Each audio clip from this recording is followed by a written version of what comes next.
السلام عليكم ورحمة الله وبركاته. أعوذ بالله من الشيطان الرجيم. بسم الله الرحمن الرحيم.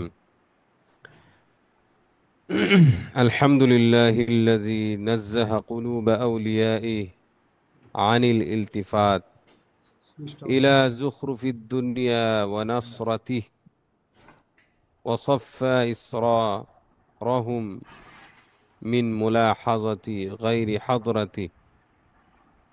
نحمده ونستعينه ونستغفره ونتوب إليه ونؤمن به ونتوكل عليه، ونعوذ بالله من شرور أنفسنا ومن سيئات أعمالنا. من يهد الله فلا مضل له، ومن يضلل فلا هادي له. وأشهد أن لا إله إلا الله وحده لا شريك له، وأشهد أن محمدا عبده ورسوله، أرسله بالحق بشيرا ونذيرا وداعيا إلى الله بإذنه وسراجا منيرا. أما بعد، فقد قال الله تعالى في كلامه المجيد وفي فرقانه الحميد: أعوذ بالله من الشيطان الرجيم. بسم الله الرحمن الرحيم. إن الله وملائكته يصلون على النبي، يا أيها الذين آمنوا صلوا عليه وسلموا تسليما। আমরা যারা জয়েন করেছি দুরূদ ইব্রাহিম পাঠ করে নিই। আল্লাহুম্মা সাল্লি আলা মুহাম্মাদিন ওয়া আলা আলি মুহাম্মাদ কামা সাল্লাইতা আলা ইব্রাহিম وعلى آل إبراهيم إنك حميد مجيد. اللهم بارك على محمد وعلى آل محمد كما باركت على إبراهيم وعلى آل إبراهيم إنك حميد مجيد. আলহামদুলিল্লাহ, আল্লাহ তাআলা শুকরিয়া আদায় করছি যে আল্লাহ সুবহানাহু ওয়া তাআলা রবিউল আউয়াল মাসে আমাদেরকে পদার্পণ করেছেন এবং রবিউল আউয়াল মাসের আজকের প্রথম সাপ্তাহিক ক্লাসে আমাদের কুরআন শিক্ষা গবেষণা ও প্রশিক্ষণ কেন্দ্রে অনলাইন সাপ্তাহিক ক্লাস আলোচনা অনুষ্ঠানে জয়েন করার তৌফিক দিয়েছেন। সেজন্য রব্বুল আলামিনের কৃতজ্ঞতা প্রকাশ করছি এবং তার কাছেই আশ্রয় প্রার্থনা করছি শয়তানি কুমন্ত্রণা থেকে এবং নফসের প্ররোচনা থেকে, এবং সর্বক্ষেত্রে তার উপরই ভরসা করছি এবং আশ্রয় চাচ্ছি, সাহায্য প্রার্থনা করছি আল্লাহ রাব্বুল আলামিনের কাছে আজকের অনুষ্ঠানের সাফল্যের জন্য। তিনি যেন শয়তান থেকে আমাদের সকলকে মুক্ত করে অনুষ্ঠানটাকে কার্যকরী এবং ফলপ্রসূ করার তৌফিক দান করেন। দুরুদ ও সালাম পেশ করছি মুহাম্মদুর রাসূলুল্লাহ সাল্লাল্লাহু আলাইহি সাল্লামের প্রতি, যিনি আমাদের জন্য উত্তম আদর্শ এবং যাকে ভালোবাসলে আল্লাহকে ভালোবাসা হয়, যাকে মান্য করার কথা আল্লাহ তাআলা নির্দেশনা প্রদান করেছেন, সেই মুহাম্মদ সাল্লাল্লাহু আলাইহি সাল্লামকে নিয়ে আজকের অনুষ্ঠান। আল্লাহকে যে পাইতে চাই হযরতকে ভালোবেসে শিরোনামে। তো আমরা যেহেতু রবিউল আউয়াল মাসে জয়েন করেছি, আমরা মাস শুরুর যে দোয়াটা আছে আম, আমরা সকলে একবার পড়ে নিব। আল্লাহু আকবার। আল্লাহুম্মা আহিল্লাহু আলাইনা বিল আমনি ওয়াল ঈমান ওয়াস সালামাতি ওয়াল ইসলাম والتوفيق لما تحب وترضى ربنا وترضى ربنا وربك الله. হে আল্লাহ, আপনি সর্বশ্রেষ্ঠ। এই নতুন চাঁদকে আমাদের উপর উদিত করুন নিরাপত্তা, ঈমান, শান্তি ও ইসলামের সাথে। আর হে আমাদের রব, যা আপনি পছন্দ করেন এবং যাতে আপনি সন্তুষ্ট হন তার তৌফিক লাভের সাথে। আল্লাহ আমাদের রব এবং এই নতুন চাঁদের রব। প্রিয় উপস্থিতি, আমরা আজকে টপিক সম্পর্কে, আজকে শিরোনাম সম্পর্কে অলরেডি অবগত হয়েছি। আমরা এখন সংক্ষিপ্ত আকারে আহ, আজকের অনুষ্ঠান সূচি দেখে নিব। শুরুতে আমরা সূরা তৌবা রুকু নাম্বার 3, 17 নম্বর আয়াত থেকে 24 নম্বর আয়াত পর্যন্ত তেলাওয়াত শুনবো, অনুবাদ এবং এটার যে মূল আলোচ্য বিষয় সেটা শুনবো। তারপরে মুহাম্মদ সাল্লাল্লাহু আলাইহি ওয়াসাল্লাম সম্পর্কিত একটি সংক্ষিপ্ত পরিচিতি শুনবো মুফতি মুসলিম উদ্দিন সাহেবের কাছ থেকে। তেলাওয়াত শুনবো হাফেজ হাবিবুল্লাহর কাছ থেকে। আহ তারপরে কেমন ছিলেন মুহাম্মদ সাল্লাল্লাহু আলাইহি সাল্লাম কোরআন সুন্নাহর আলোকে আমরা শুনবো। উপস্থাপন করবেন আমাদের প্রিয় ভাজন মাওলানা আব্দুল খালেক সাহেব রাজবাড়ী। তারপরে মুহাম্মদ সাল্লাল্লাহু আলাইহি সাল্লামের প্রতি ওহী প্রসঙ্গে কোরআন, ওহী অবতরণের ধারা, এ বিষয়েও সংক্ষিপ্ত একটি আহ, আলোচনা শুনবো। সেটি আমি কারি তোফায়েল আহমদ উপস্থাপন করব। তারপরে নাতে রাসূল সাল্লাল্লাহু আলাইহি সাল্লাম, একটি নাশিদ, একটি নাচ শুনবো আমাদের প্রিয় শিল্পী মোহাম্মদ আশরাফুদ্দিন ভাইয়ের কাছ থেকে। তারপরে কোরআনের দৃষ্টিতে মুহাম্মদ সাল্লাল্লাহু আলাইহি সাল্লামের এর জন্য ভালোবাসা, কারণ, উপায়, ফলাফল, এই বিষয়ে আজকে আমরা আলোচনা শুনবো আমাদের প্রিয় ভাজন কোরআন শিক্ষা গবেষণা প্রশিক্ষণ কেন্দ্রের সম্মানিত প্রতিষ্ঠাতা পরিচালক মহোদয় আহ, প্রফেসর ডক্টর মোহাম্মদ আব্দুল্লাহ বাকি স্যারের কাছ থেকে। তারপরে আপনাদের প্রস্তাবনা, মন্তব্য, পরামর্শের মাধ্যমে এবং কিছু ঘোষণা দাওয়াতের মাধ্যমে আজকের প্রোগ্রাম শেষ করবো ইনশা আল্লাহ তাআলা। ওমা তৌফিক ইল্লা বিল্লাহ, আলাইহি তাওয়াক্কালতু ওয়া ইলাইহি উনিব। তো শুরু করতে যাচ্ছি আজকের প্রথম টপিক, সূরা তওবা রুকু নাম্বার 3, 17 নম্বর আয়াত থেকে 24 নম্বর আয়াত পর্যন্ত তেলাওয়াত। তেলাওয়াত নিয়ে এসেছেন হাফেজ মোহাম্মদ হাবিবুল্লাহ।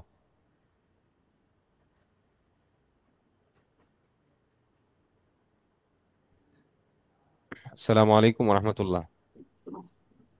ওয়ালাইকুম আসসালাম রহমতুল্লাহি ওয়া বারাকাতুহু। আমরা শুরু এখন সূরা তাওবা রুকু নম্বর 3, আয়াত 17 থেকে 24।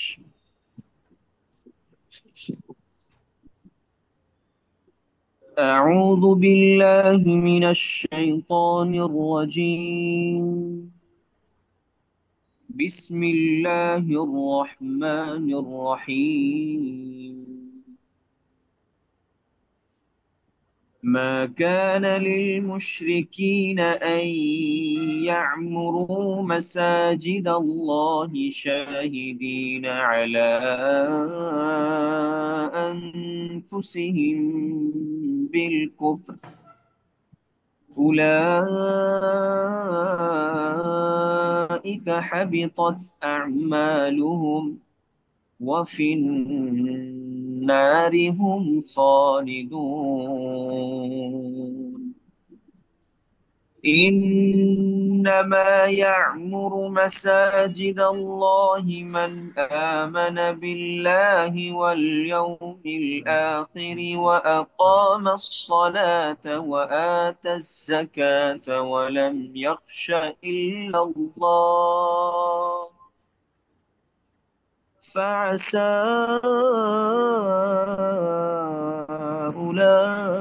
أولئك أن يكونوا من المهتدين.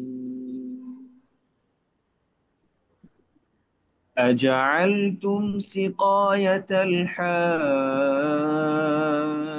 وعمارة المسجد الحرام كمن آمن بالله واليوم الآخر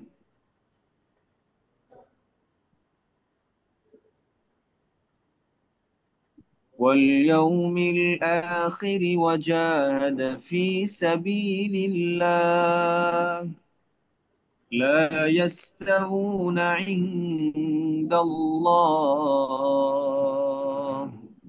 والله لا يهدي القوم الظالمين. الذين آمنوا وهاجروا وجاهدوا في سبيل الله بأموالهم وأنفسهم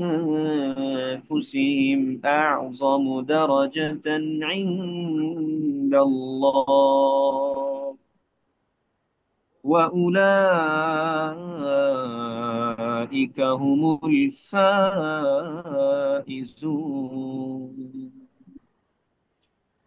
يبشرهم ربهم برحمة منه ورضوان وجنات لهم فيها نعيم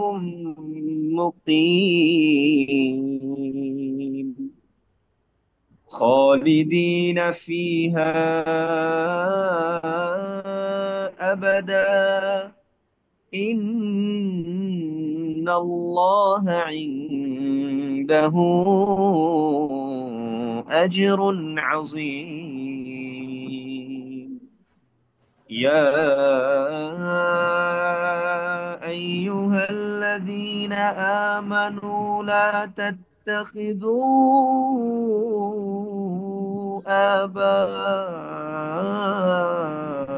آباءكم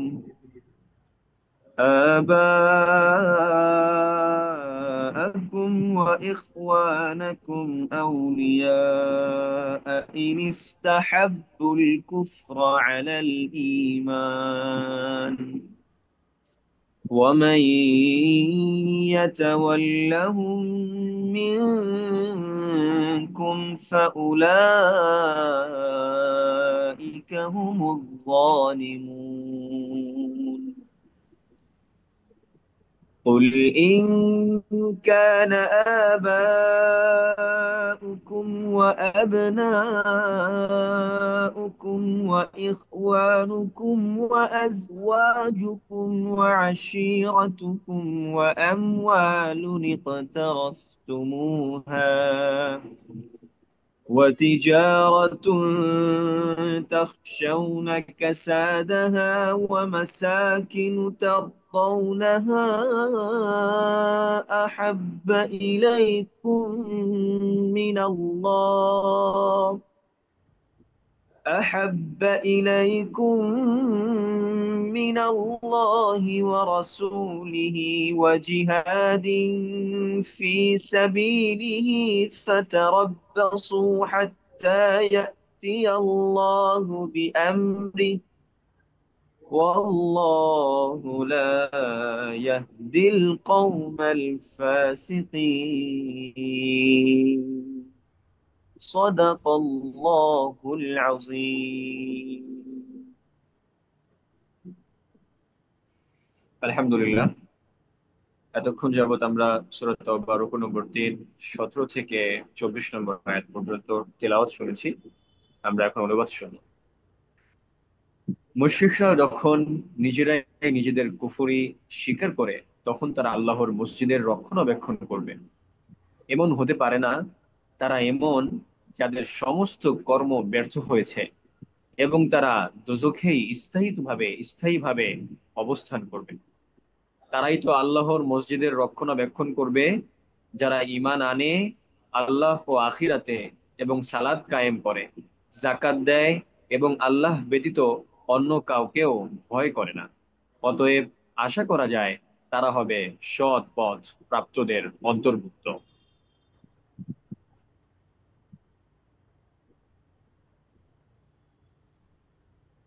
হাজিদের জন্য পানি সরবরাহ এবং মসজিদুল হারামের রক্ষণাবেক্ষণ করাকে তোমরা কি তাদের পুণ্যের সমজ্ঞান করো যারা আল্লাহ ও আখিরাতে ঈমান আনে এবং আল্লাহর পথে জিহাদ করে?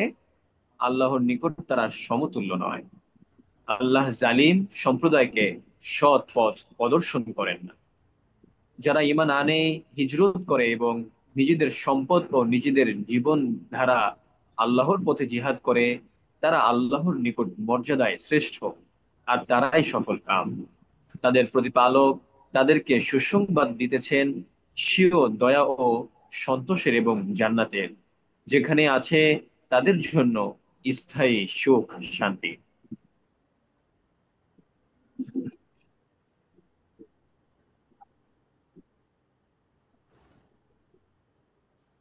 সেখানে তারা চিরস্থায়ী হবে। নিশ্চয়ই আল্লাহর নিকট আছে মহা পুরস্কার। হে মুমিনরা, তোমাদের পিতা ও ভ্রাতা যদি ইমানের মোকাবেলায় কুফরিকে শ্রেয় জ্ঞান করে, তবে এদেরকে অন্তরঙ্গ রূপে গ্রহণ করো না। তোমাদের মধ্যে যারা এদেরকে অন্তরঙ্গ রূপে গ্রহণ করে তারাই জালিম।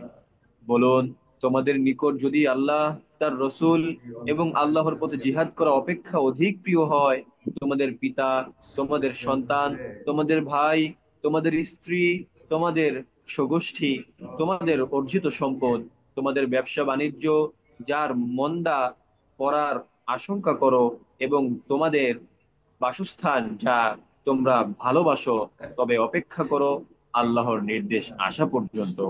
আল্লাহ সত্যত্যাগী সম্প্রদায়কে সৎ পথ প্রদর্শন করেন না।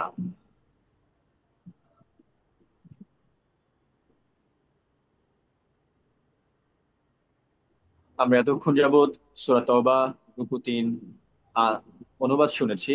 আমরা আলোচ্য বিষয় শুনবো। ১৭ থেকে ১৮ আয়াতে মসজিদ রক্ষণাবেক্ষণকারীদের বৈশিষ্ট্য।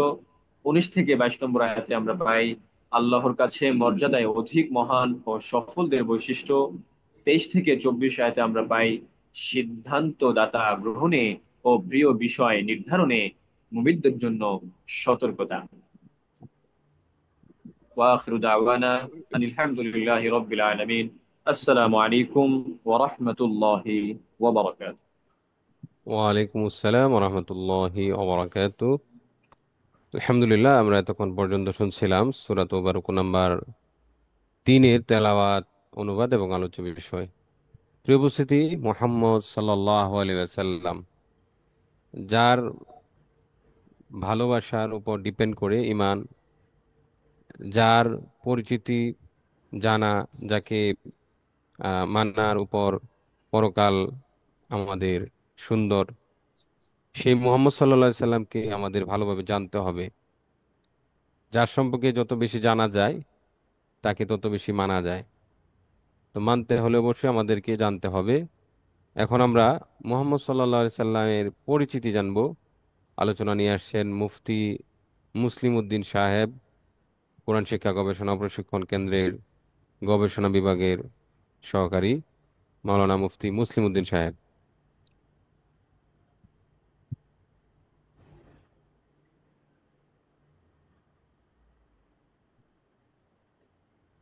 ওই, আসসালামু আলাইকুম ওয়া রাহমাতুল্লাহি ওয়া বারাকাতুহু।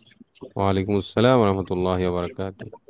প্রথমে আমি আল্লাহ তাআলার দরবারে কৃতজ্ঞতা আদায় করছি যে আল্লাহ সুবহানাহু ওয়া তাআলা ধারাবাহিক কোরআন ক্লাসে আমাকে যুক্ত থেকে কোরআনুল কারীম থেকে মুহাম্মদ সাল্লাল্লাহু আলাইহি ওয়াসাল্লামের সংক্ষিপ্ত পরিচিতি তুলে ধরার তৌফিক দান করেছেন। পরিচিতি বর্ণনা করার পূর্বে আমি ছোট্ট একটি ভূমিকা সাজিয়েছি।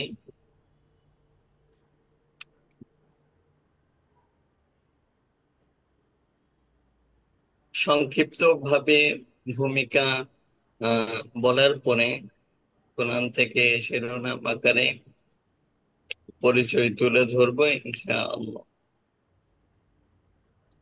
কোরআন এবং হাদিস উভয় থেকেই রাসূলের পরিচয় জানা জরুরি। যদিও কোরআনে রাসূলের মা, বাবা, বংশ পরিচিতি, ছেলে মেয়ে ইত্যাদি সম্পর্কে বলা হয়নি। এর সম্পর্কে কিছুই পাওয়া যায় না। রাসূলকে কেন পাঠানো হয়েছিল, রাসূলের দায়িত্ব কি,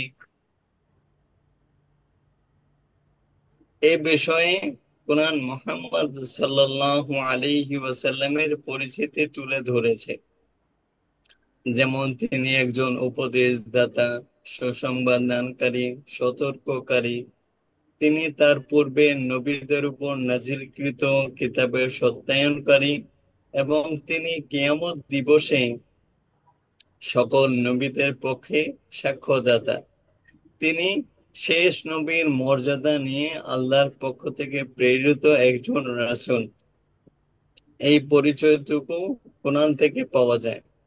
তবে রাসূলের জন্ম, মৃত্যু, মক্কায় অবস্থান, হিজরত, মক্কা বিজয়, রাসূলের সন্তানাদি, বংশ পরিচয়, মা বাবা ইত্যাদি সম্পর্কে হাদিসে সুবিস্তারিত বর্ণনা রয়েছে। এ কারণে রাসূলের পরিচিতি দুই ভাগে ভাগ করেছি। প্রথম পর্ব কোরআন থেকে, দ্বিতীয় পর্ব হাদিস থেকে। প্রথমে আমরা কোরআন থেকে রাসূলের পরিচিতি জানব, এরপরে আমরা হাদিসে রাসূলের বিস্তারিত যে পরিচিতি রয়েছে তা জানার চেষ্টা করব ইনশাআল্লাহ।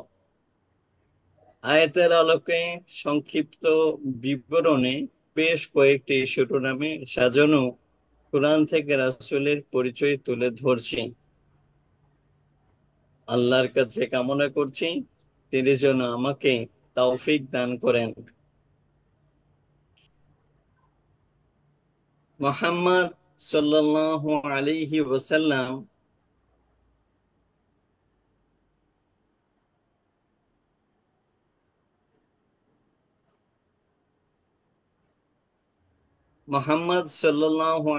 ওয়াসাল্লাম আল্লাহর পক্ষ থেকে প্রেরিত একজন রাসূল ছিলেন।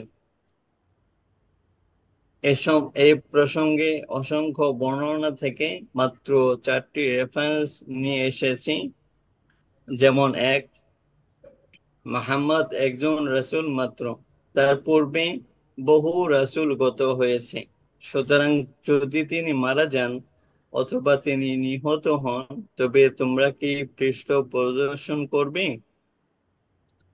2, মুহাম্মদ সাল্লাল্লাহু আলাইহি ওয়াসাল্লাম ঘোষণা করেন, পবিত্র মহান আমার প্রতিপালক, আমি তো হচ্ছি কেবল একজন মানুষ, একজন রাসূল।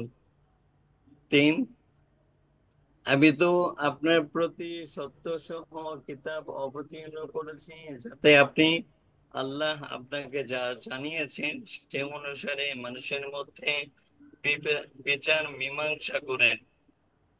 4, আল্লাহ উম্মীদের মধ্যে একজন রাসূল পাঠিয়েছেন তাদের মধ্য থেকে, যিনি তাদের নিকট আল্লাহর আয়াতসমূহ আবৃত্তি করেন, তাদেরকে পবিত্র করেন এবং কিতাব ও হিকমত শিক্ষা দেন।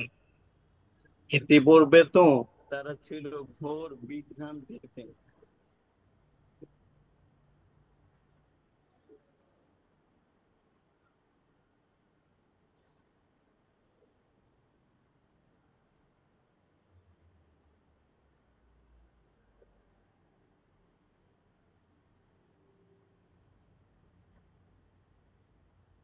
মুহাম্মদ সাল্লাল্লাহু আলাইহি ওয়াসাল্লাম যে একজন রাসূল ছিলেন তার সাক্ষ্যদাতা স্বয়ং আল্লাহ তাআলা। এ প্রসঙ্গে 4 ছড়ায় 6টি রেফারেন্স উল্লেখ করা যায়। মুহাম্মদ তোমাদের মধ্যে কোনো পুরুষের পিতা নয়, বরং তিনি আল্লাহ রাসূল এবং শেষ নবী। আল্লাহ সর্ববিষয়ে সর্বজ্ঞ। মুনাফিকদের সাক্ষ্যের বিপরীতে আল্লাহ মুহাম্মদ সাল্লাল্লাহু আলাইহি ওয়াসাল্লামকে জানিয়েছেন যে আপনি নিশ্চয়ই তার রাসূল, এবং আল্লাহ সাক্ষ্য দিচ্ছেন যে মুনাফিকরা অবশ্যই মিথ্যাবাদী। আপনাকে মানুষের জন্য রাসূল রূপে প্রেরণ করেছি, সাক্ষী হিসেবে আল্লাহই যথেষ্ট।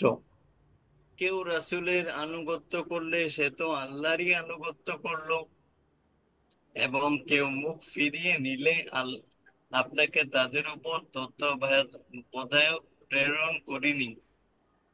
পরন্তু আল্লাহ সাক্ষ্য দেন আপনার প্রতি যা অবতীর্ণ করেছেন তার মাধ্যমে তিনি তা অবতীর্ণ করেছেন নিজ জ্ঞানে এবং ফেরেশতারাও সাক্ষী দেয়, আর সাক্ষী হিসেবে আল্লাহই যথেষ্ট। অবশ্যই আল্লাহ তোমাদের মধ্য থেকেই তোমাদের নিকট একজন রাসূল এসেছেন। অবশ্যই তোমাদের মধ্য থেকে তোমাদের নিকট একজন রাসূল এসেছেন, তিনি তোমাদের মঙ্গলকামী, মুমিনদের প্রতি দয়াদ্র ও পরম দয়ালু। মুহাম্মদ সাল্লাল্লাহু আলাইহি ওয়াসাল্লাম কখন আগমন করেন এই ব্যাপারেও কোরআন থেকে জানা যায়। অর্থাৎ মুহাম্মদ সাল্লাল্লাহু আলাইহি ওয়াসাল্লাম আগমন করেন ঈসা আলাইহিস সালামের পর। মুহাম্মদ সাল্লাল্লাহু আলাইহি ওয়াসাল্লাম আগমন সম্পর্কে জানা যায়, তিনি আগমন করেন ঈসা আলাইহিস সালাম ঊর্ধ্ব আকাশে চলে যাওয়ার অনেক পরে। এ প্রসঙ্গে কোরআনে মারিয়াম তনায় ঈসা আলাইহিস সালামের উক্তি, তিনি বলেছিলেন, হে বনি ইসরাইল, আমার পরে আহমদ নামে যে রাসূল আসবেন, আমি তার সুসংবাদদাতা। কোরআনে আল্লাহ কিতাবীদের উদ্দেশ্যে বলেন, রাসূল প্রেরণে বিরতির পর আমি রাসূল তোমাদের নিকট আমি আমার রাসূল তোমাদের নিকট এসেছেন, সে তোমাদের নিকট স্পষ্ট ব্যাখ্যা করছে, যাতে তোমরা বলতে না পারো কোন সুসংবাদবাহী ও সতর্ককারী আমাদের নিকট আসেনি।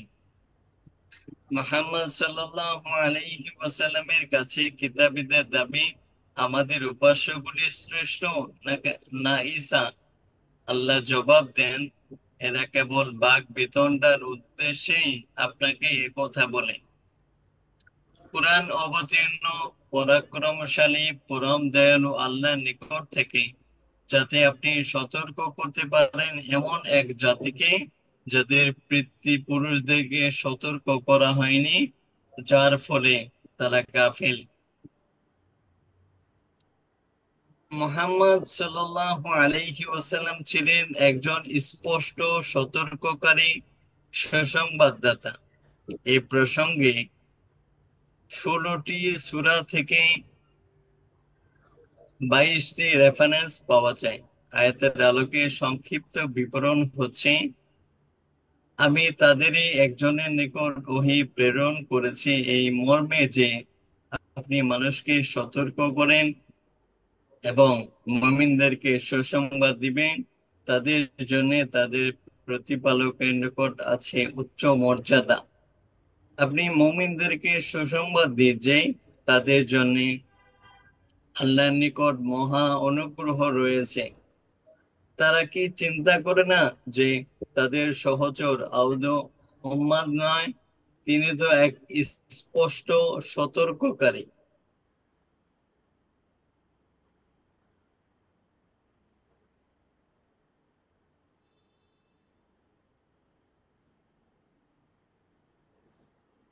আমি তো শুধু মুমিন সম্প্রদায়ের জন্য সতর্ককারী ও সুসংবাদদাতা বই, আর কিছুই নই। আপনি তো কেবল সতর্ককারী এবং আল্লাহ সর্ববিষয়ে কর্মবিধায়ক। বলুন, আমি তো কেবল এক প্রকাশ্য সতর্ককারী। এটা এসেছে হিজর, সূরা হাজ, সূরা নামল, সূরা সাদ, সূরা মুলক বিভিন্ন আয়াতে। এরপরে এসেছে, আমি সত্য সহায় কোরআন অবতীর্ণ করেছি এবং তা সত্য সহায় অবতীর্ণ হয়েছে।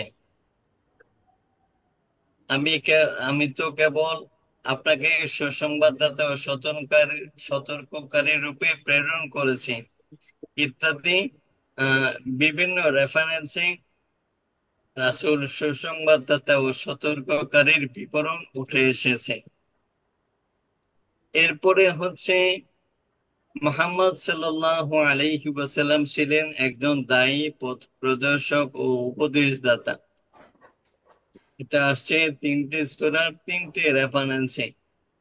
যারা কুফরি করেছে তারা বলে তারা প্রতিপালকের নিকট থেকে তার নিকট কোনো নিদর্শন অবতীর্ণ হয় না কেন?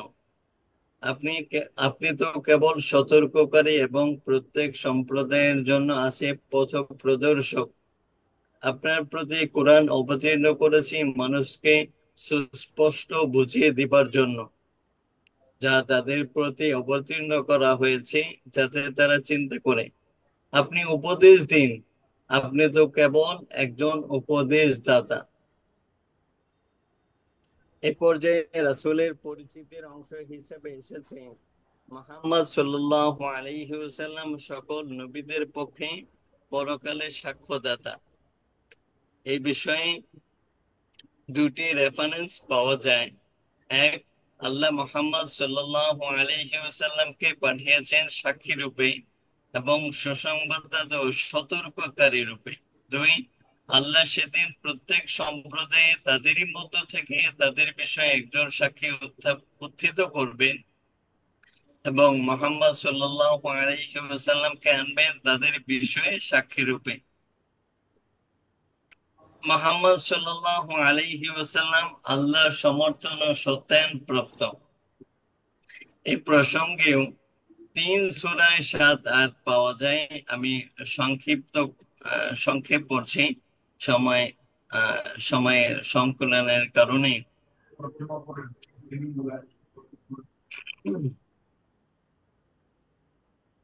এখানেও আল্লাহর সমর্থন ও সত্যায়ন প্রাপ্ত হয়েছেন মুহাম্মদ সাল্লাল্লাহু আলাইহি ওয়াসাল্লাম। যেমন সূরা নামল ৭৮, ৭৯, সাবা ৪৬, সূরা ফাতির ৪, ফাতির ২৫, ফাতির ২৩ ও ২৪। সর্বশেষ মুহাম্মদ সাল্লাল্লাহু আলাইহি ওয়াসাল্লাম আল্লাহর অনুগ্রহ প্রাপ্ত। এটি শেষ করে আমি আমার আলোচনা শেষ করব ইনশাআল্লাহ। মুহাম্মদ সাল্লাল্লাহু আলাইহি ওয়াসাল্লামের প্রতি আল্লাহর সীমাহীন অনুগ্রহ থেকে 4 সূরায় সম্পর্ক 9 আয়াতে বিশেষ কয়েকটি অনুগ্রহ উল্লেখ করেছি। আয়াতের আলোকে সংক্ষিপ্ত বিবরণীতে বিশেষ কিছু অনুগ্রহের কথা পাওয়া যায়। তার মধ্যে এক নম্বর হচ্ছে আল্লাহ মুহাম্মদ সাল্লাল্লাহু আলাইহি ওয়াসাল্লামকে একান্ত অনুগ্রহ করেছেন।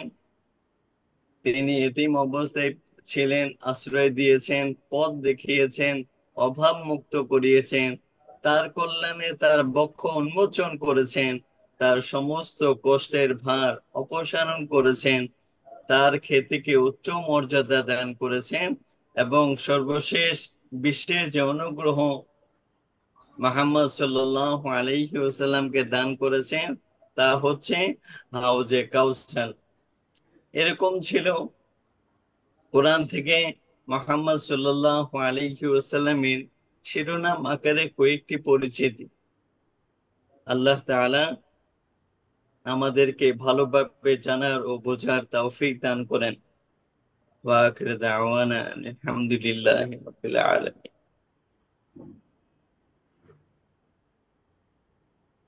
ধন্যবাদ মুফতি মুসলিম উদ্দিন সাহেবকে মোহাম্মদ সাল্লাল্লাহু আলাইহি সাল্লামের পরিচিতি আমাদের সামনে সংক্ষেপে তুলে ধরার জন্য। আমরা এ পর্যায়ে চলে যাচ্ছি আরেকটি বিষয় শুনবো।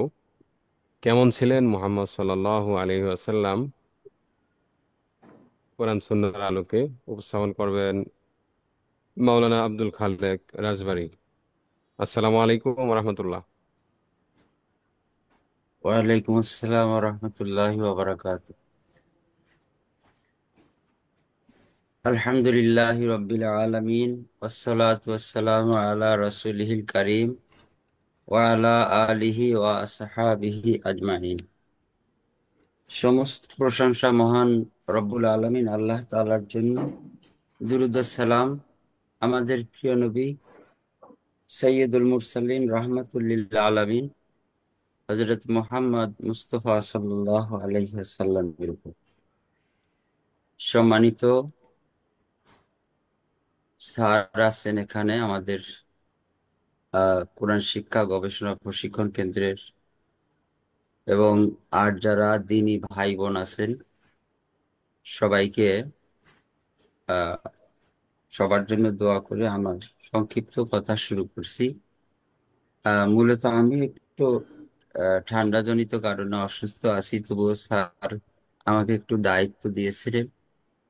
তো সেই কারণেই স্যারের সম্মানে আমার কথা বলা, আহ নইলে হয়তো আপত্তি করতাম।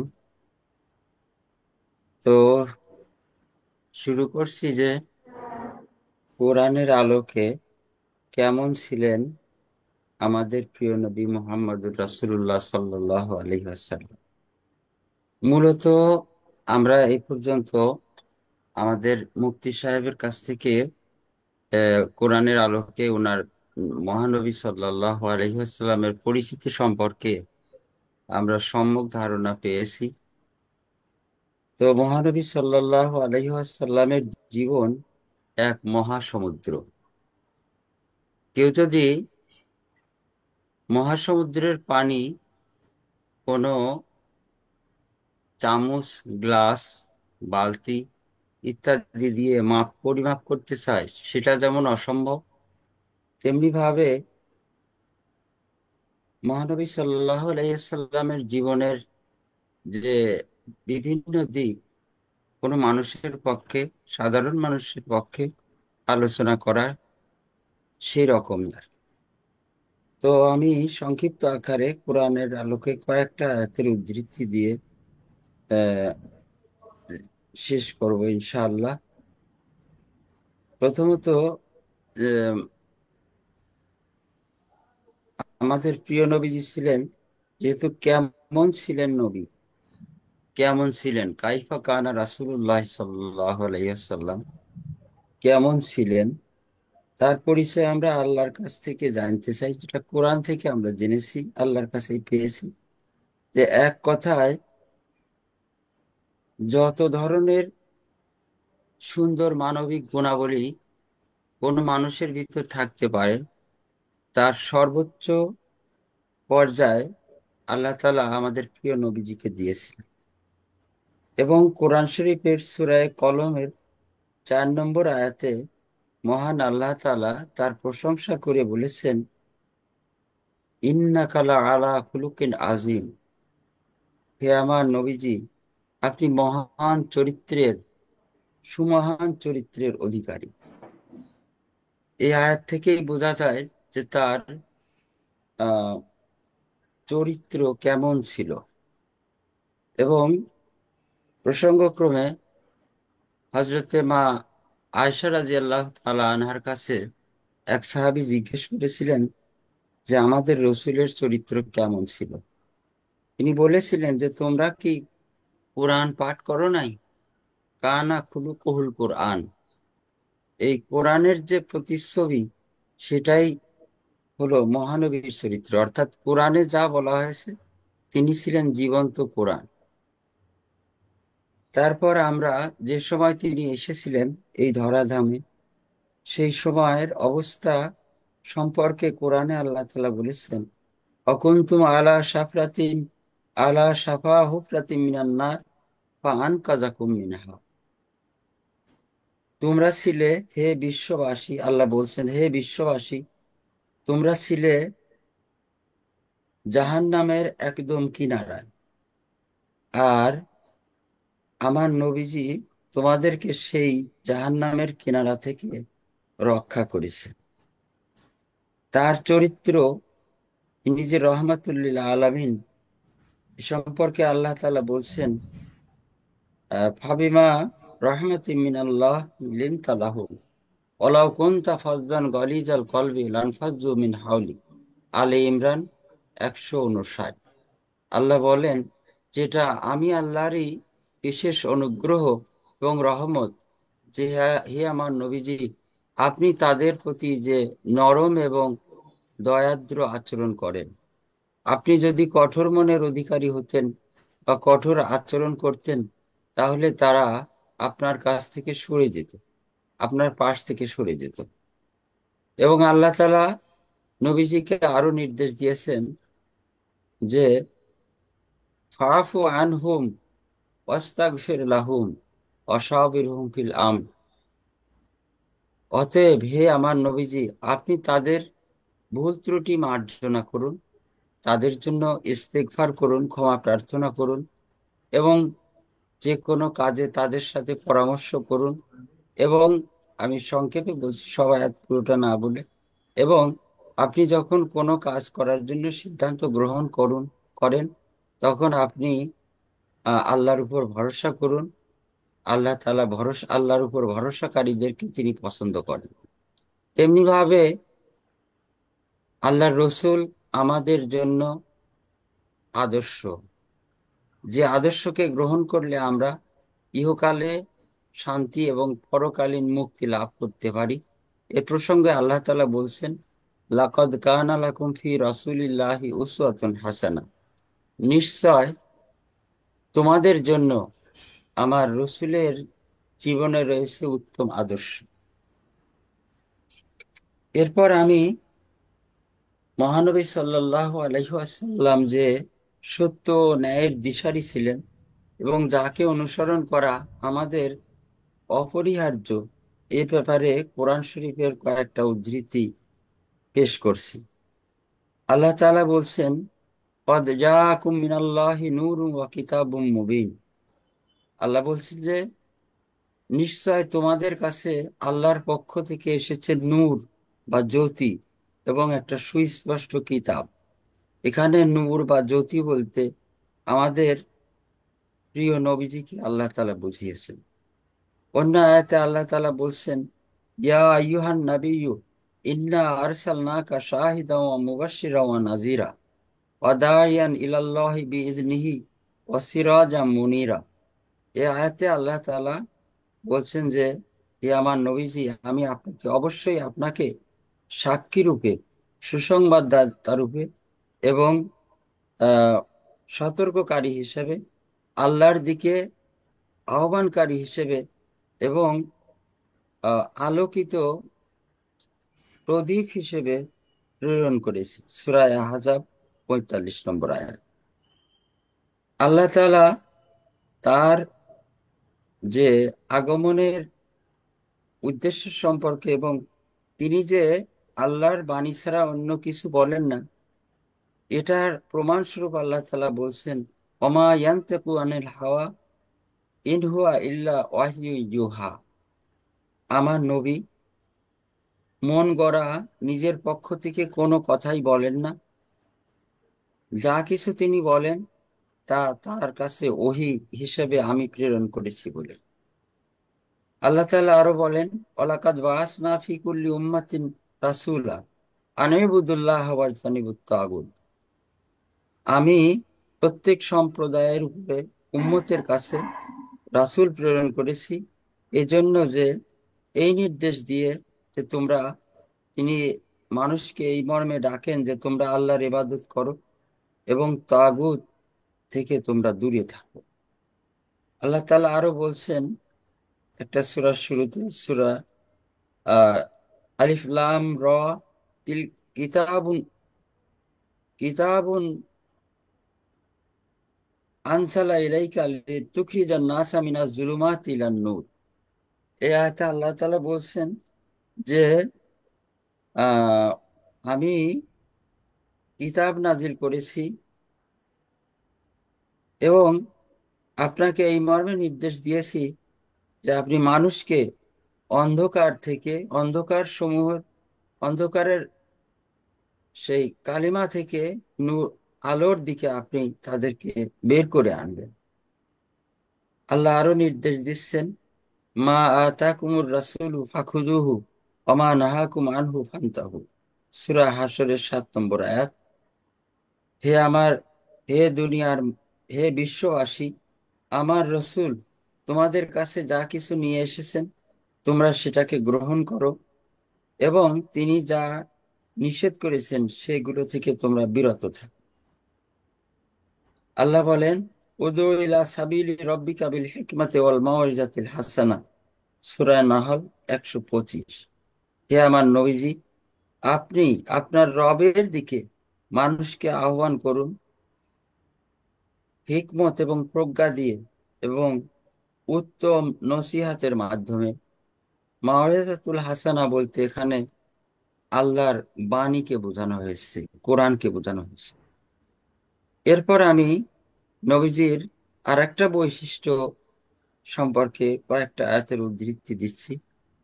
তিনি ছিলেন বিশ্ব নবী, বিশ্ব নেতা। আমরা জানি যে এর পূর্বে আল্লাহ তাআলা পৃথিবীতে একই সময়ে একাধিক নবীও প্রেরণ করেছেন, যেমন মুসা আলাহিসাল্লাম, সোহাইব আলাহিসাল্লাম এবং তার ভাই হারুন আলাহিসাল্লাম। সোহাইব আলাহিসাল্লাম ছিলেন মুসা আলাহিসাল্লামের শ্বশুর। তো এভাবে দেখা যায়। কিন্তু আমাদের নবীজি, আল্লাহ তাআলা তাকে খাতামুন নবীন করে পাঠিয়েছেন শেষ নবী হিসেবে। এবং তার আমল থেকে কিয়ামত, তার আমলে, তার নবুয়তি জিন্দেগিতে অন্য কোনো নবী আল্লাহ দেন নাই। এমনকি তার অনুপস্থিতিতে কিয়ামত পর্যন্ত আর কোনো নবী রাসূল আসবেন না। আহ আল্লাহ তাআলা বলেন, ওমা আরসালনাকা ইল্লা কাফাতাল লিন্নাসি বাশিরা ওয়া নাজিরা। হে আমার নবীজি, আমি আপনাকে সারা বিশ্ববাসীর জন্য সুসংবাদদাতা এবং আহ, নাজির, সতর্ককারী হিসেবে আমি প্রেরণ করেছি। এখানে কাফাতাল লিন্নাস, সারা বিশ্ববাসী। সে সে কারণে তিনি বিশ্ব নবী। নবীজির নবীজিকে লক্ষ্য করে আল্লাহ তাআলা বলছেন, কুলিয়া ইউহান নাস, হে নবীজি আপনি বলুন, হে লোক সকল, হে দুনিয়ার লোক সকল, ইন্নী রাসূলুল্লাহ ইলাইকুম জামিয়া, আমি তোমাদের সবার সবার নিকটে আমি আল্লাহর রসুল হিসাবে প্রেরিত হয়েছি। এখানে একটা বৈশিষ্ট্য, বিশেষ বৈশিষ্ট্য হলো, যা আমরা পবিত্র কোরআনের প্রথম আয়াতের মাধ্যমে জেনেছি, আলহামদুলিল্লাহ রব্বিল আলামিন। আল্লাহর পরিচয় আল্লাহ তাআলা দিয়েছেন যে তিনি রব্বুল আলামিন। সমস্ত আলম মানে জগৎ, আর আলামিন বহু বচন, জগৎ সমূহের প্রতিপালক। আর নবীজিকেও আল্লাহ তাআলা বিশেষ সম্মান দিয়েছেন, সেটা হলো যে রহমাতুল্লিল আলামিন, অর্থাৎ আল্লাহর রাজত্ব যতদূর, আল্লাহর রবুবিয়ত যতটুকু বিস্তৃত, নবীজির সেই মর্যাদাও ততটুকু বিস্তৃত। আল্লাহ কোরআনে বলেছেন, ওমা আরসালনাকা ইল্লা রহমাতাল লিল আলামিন। হে আমার নবীজি, আমি আপনাকে সারা বিশ্ব জগতের জন্য রহমত স্বরূপ প্রেরণ করেছি। কথাগুলো অনেক ব্যাখ্যা সাপেক্ষ, যেমন, তো এখানে বলার সুযোগ নাই সময়ের স্বল্পতার কারণে। মানুষ, পশু, পশু পাখি, নদ নদী, গ্রহ নক্ষত্র, প্রত্যেকটাই এক একটা আলম বা জগৎ। এই সবার জন্যই আল্লাহর রসুলকে রহমত স্বরূপ প্রেরণ করা হয়েছে। তো এরপরে সর্বশেষ টপিকস, যে নবীজি ছিলেন মানব দরদি, উম্মতের জন্য দরদি, যে সম্পর্কে আল্লাহ তাআলা সূরা শুআরার 3 নম্বর আয়াতে ইরশাদ করেছেন, ফালা আল্লাকা বাখিউন নাফসাকা আল্লাহ ইয়াকুনু মুমিনিন। আল্লাহ নবীজির অন্তরের অবস্থা এখানে ব্যক্ত করেছেন।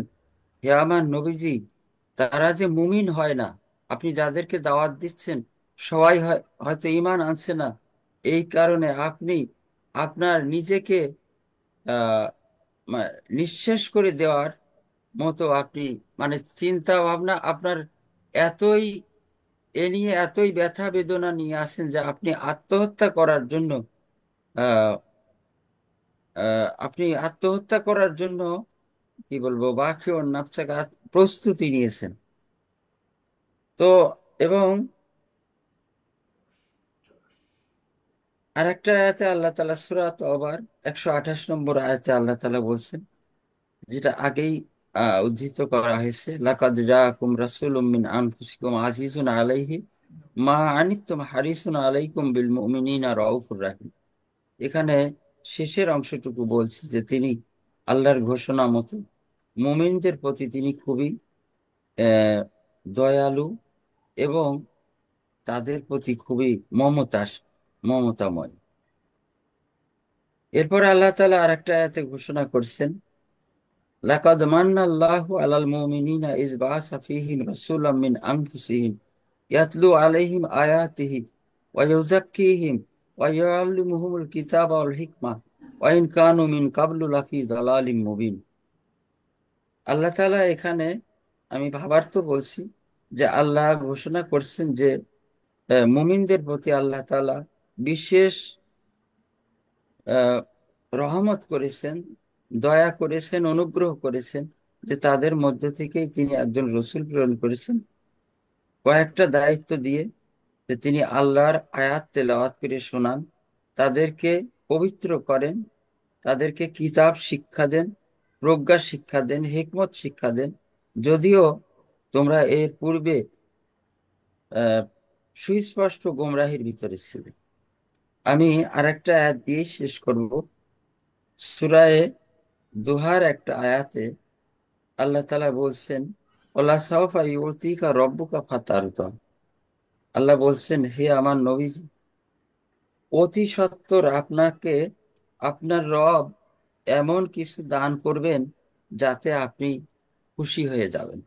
এই আয়াতটা যখন নাজিল হলো, তখন নবীজি আল্লাহর কাছে আরজ করে বলেছিলেন যে তিনি কতটা উম্মতের জন্য দরদি ছিলেন, যে তিনি আল্লাহর কাছে আরজ করলেন, হে মাবুদ, তুমি যখন শর্ত দিয়েছো যে আমাকে খুশি করবে, তোমার কাছে আমার এই দাবি, যতক্ষণ পর্যন্ত আমার গুনাহগার উম্মতকে মাফ না করা হবে ততক্ষণ পর্যন্ত আমি খুশি হব না। এই প্রসঙ্গে আর দুটো আয়াতের কথা প্রসঙ্গক্রমে আছে তাফসীরের ভিতরে, যে ঈসা আলাইহিসসালাম তিনি দোয়া করেছিলেন আল্লাহর কাছে, ইন তুআযিবহুম ফাইন্নাহুম ইবাদুক ওয়া ইন তাগফির লাহুম ফাইন্নাকা আনতাল আজিজুল হাকিম। আয়াতটার অর্থ হলেই যে তিনি মোনাজাতে আল্লাহর কাছে বলেছিলেন, ঈসা আলাইহিসসালাম, হে মাবুদ, আমার উম্মতেরা যারা আমার দাওয়াত কবুল করে নাই, তারা তো তোমারই বান্দা, তুমি যদি ইচ্ছা করো তাদের মাফ করে দিতে পারো, কেননা তুমি গাফুর রাহিম, তুমি মহাপরাক্রমশালী। এমনি ভাবে হজরত ইব্রাহিম আলাইহিসসালাম দোয়া করেছিলেন, ফামান তাবিআনি ফাইন্নাহু মিন্নি ওয়ামান আসানি ফাইন্নাকা গাফুরুর রাহিম। যারা, হে মাবুদ, যারা আমার অনুসরণ করেছে সে তো আমার দলেই, আর যে আমার অনুসরণ করে নাই তার ব্যাপারে আমার কথা এইটুকুই, যে তুমি গাফুর রাহিম, তুমি ক্ষমাশীল এবং দয়াবান।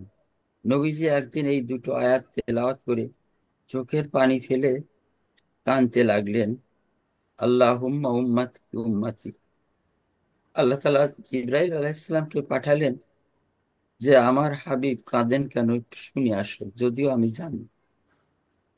জিবরাইল আলাইহিস সালাম এসে তার কাছে বললেন যে আপনি কাঁদেন কেন? তিনি বললেন যে আমি আমার গুনাহগার উম্মতের মুক্তি চাই।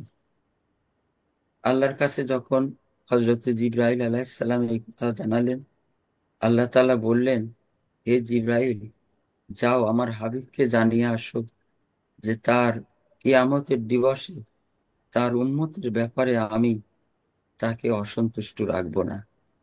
আল্লাহর কাছে দোয়া করি সেই নবীজির, আমরা গুনাহগার উম্মত, পরকালে যাকে মাকামে মাহমুদ দান করা হবে সেখানে তিনি উম্মতের জন্য, বিশ্ববাসীর জন্য সাফাত করবেন। আমি গুনাহগার সহ সারা বিশ্বের সমস্ত মুমিন মুমিনাতকে যেন সেই নবীজির শাফাত লাভে আমাদের ধন্য করেন। আমিন। ওমা আলাইনা ইল্লাল বালাগ। আসসালামু আলাইকুম ওয়া রাহমাতুল্লাহ।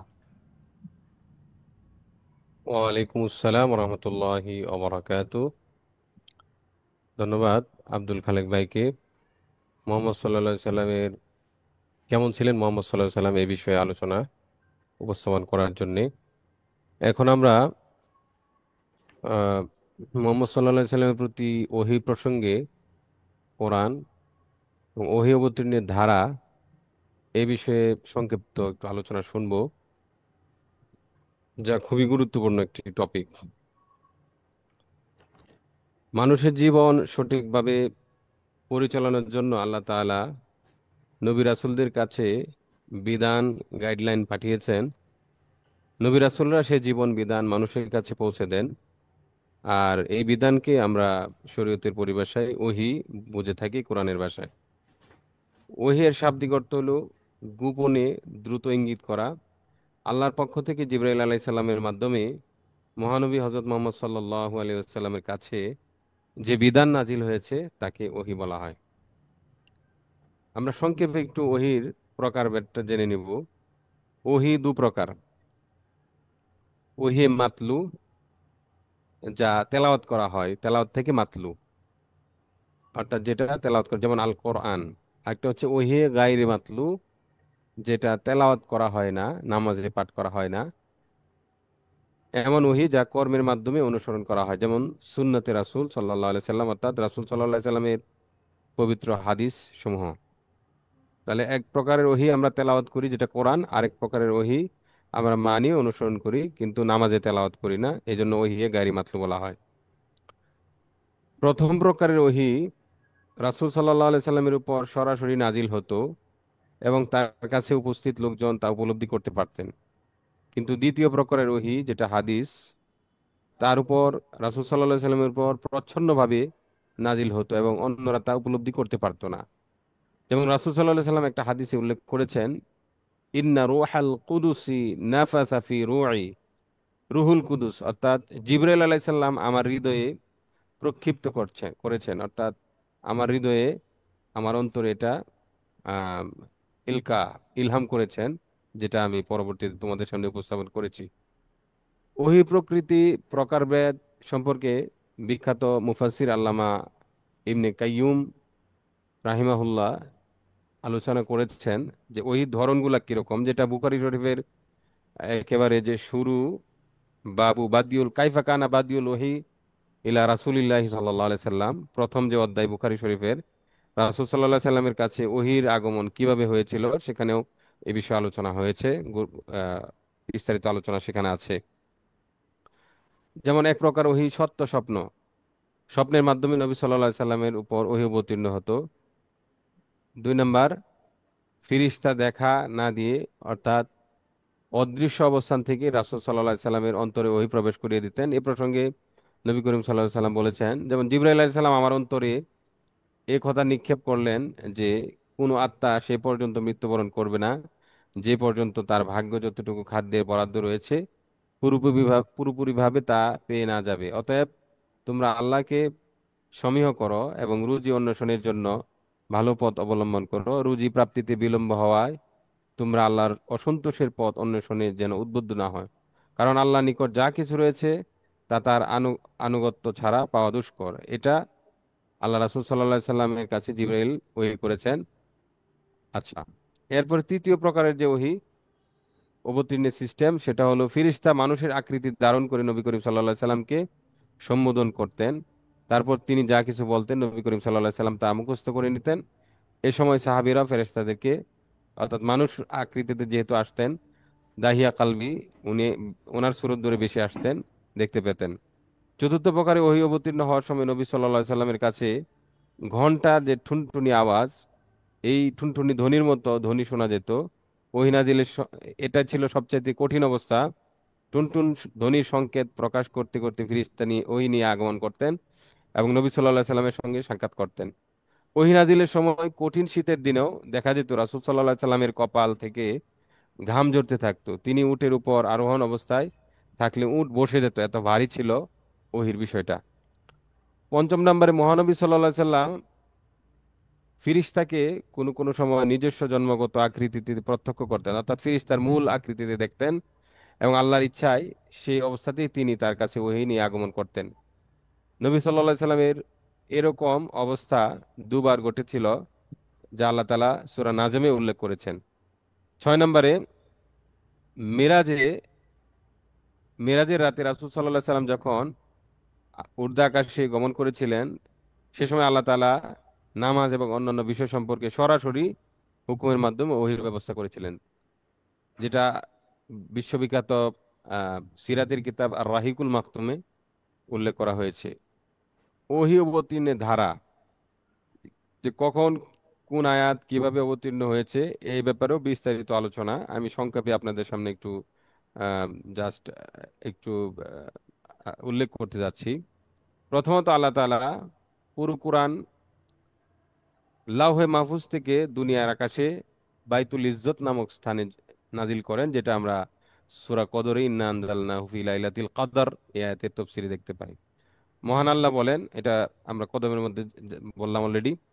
আচ্ছা, আরেকটা বিষয় হচ্ছে ওই বাইতুল ইজ্জত থেকে দুনিয়ার মধ্যে পৃথিবীতে দীর্ঘ 23 বছর, মক্কার 13 বছর, নবুয়াত প্রাপ্তির পরে 13 বছর এবং হিজরতের পরে মদিনায় 10 বছর, এই 23 বছর নবুয়তি জীবনে পর্যায়ক্রমে কোরআন নাজিল হয়েছে। যেমন সূরা ইসরার 106 নম্বর আয়াত আল্লাহ বলেছেন, ওয়া কুরআনান ফারাকনাহু লিতাকরাহু আলান নাস আলা মুকসিউ ওয়া নাযালনাহু তানজিলা।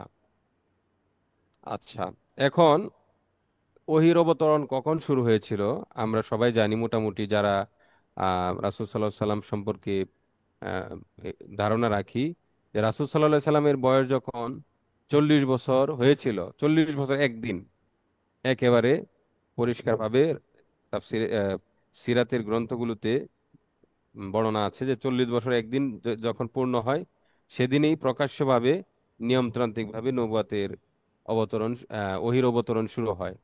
আর সেটা শুরু হয়েছিল হেরা গুহায় ধ্যানমগ্ন থাকাকালীন সময়, যে জিবরাইল আলাইহিস সালাম আসলেন, আসার পরে হঠাৎ করেই রাসূল সাল্লাল্লাহু আলাইহি সাল্লামকে বললেন, ইকরা ইয়া মুহাম্মদ, হে মুহাম্মদ পড়ো, পড়ুন।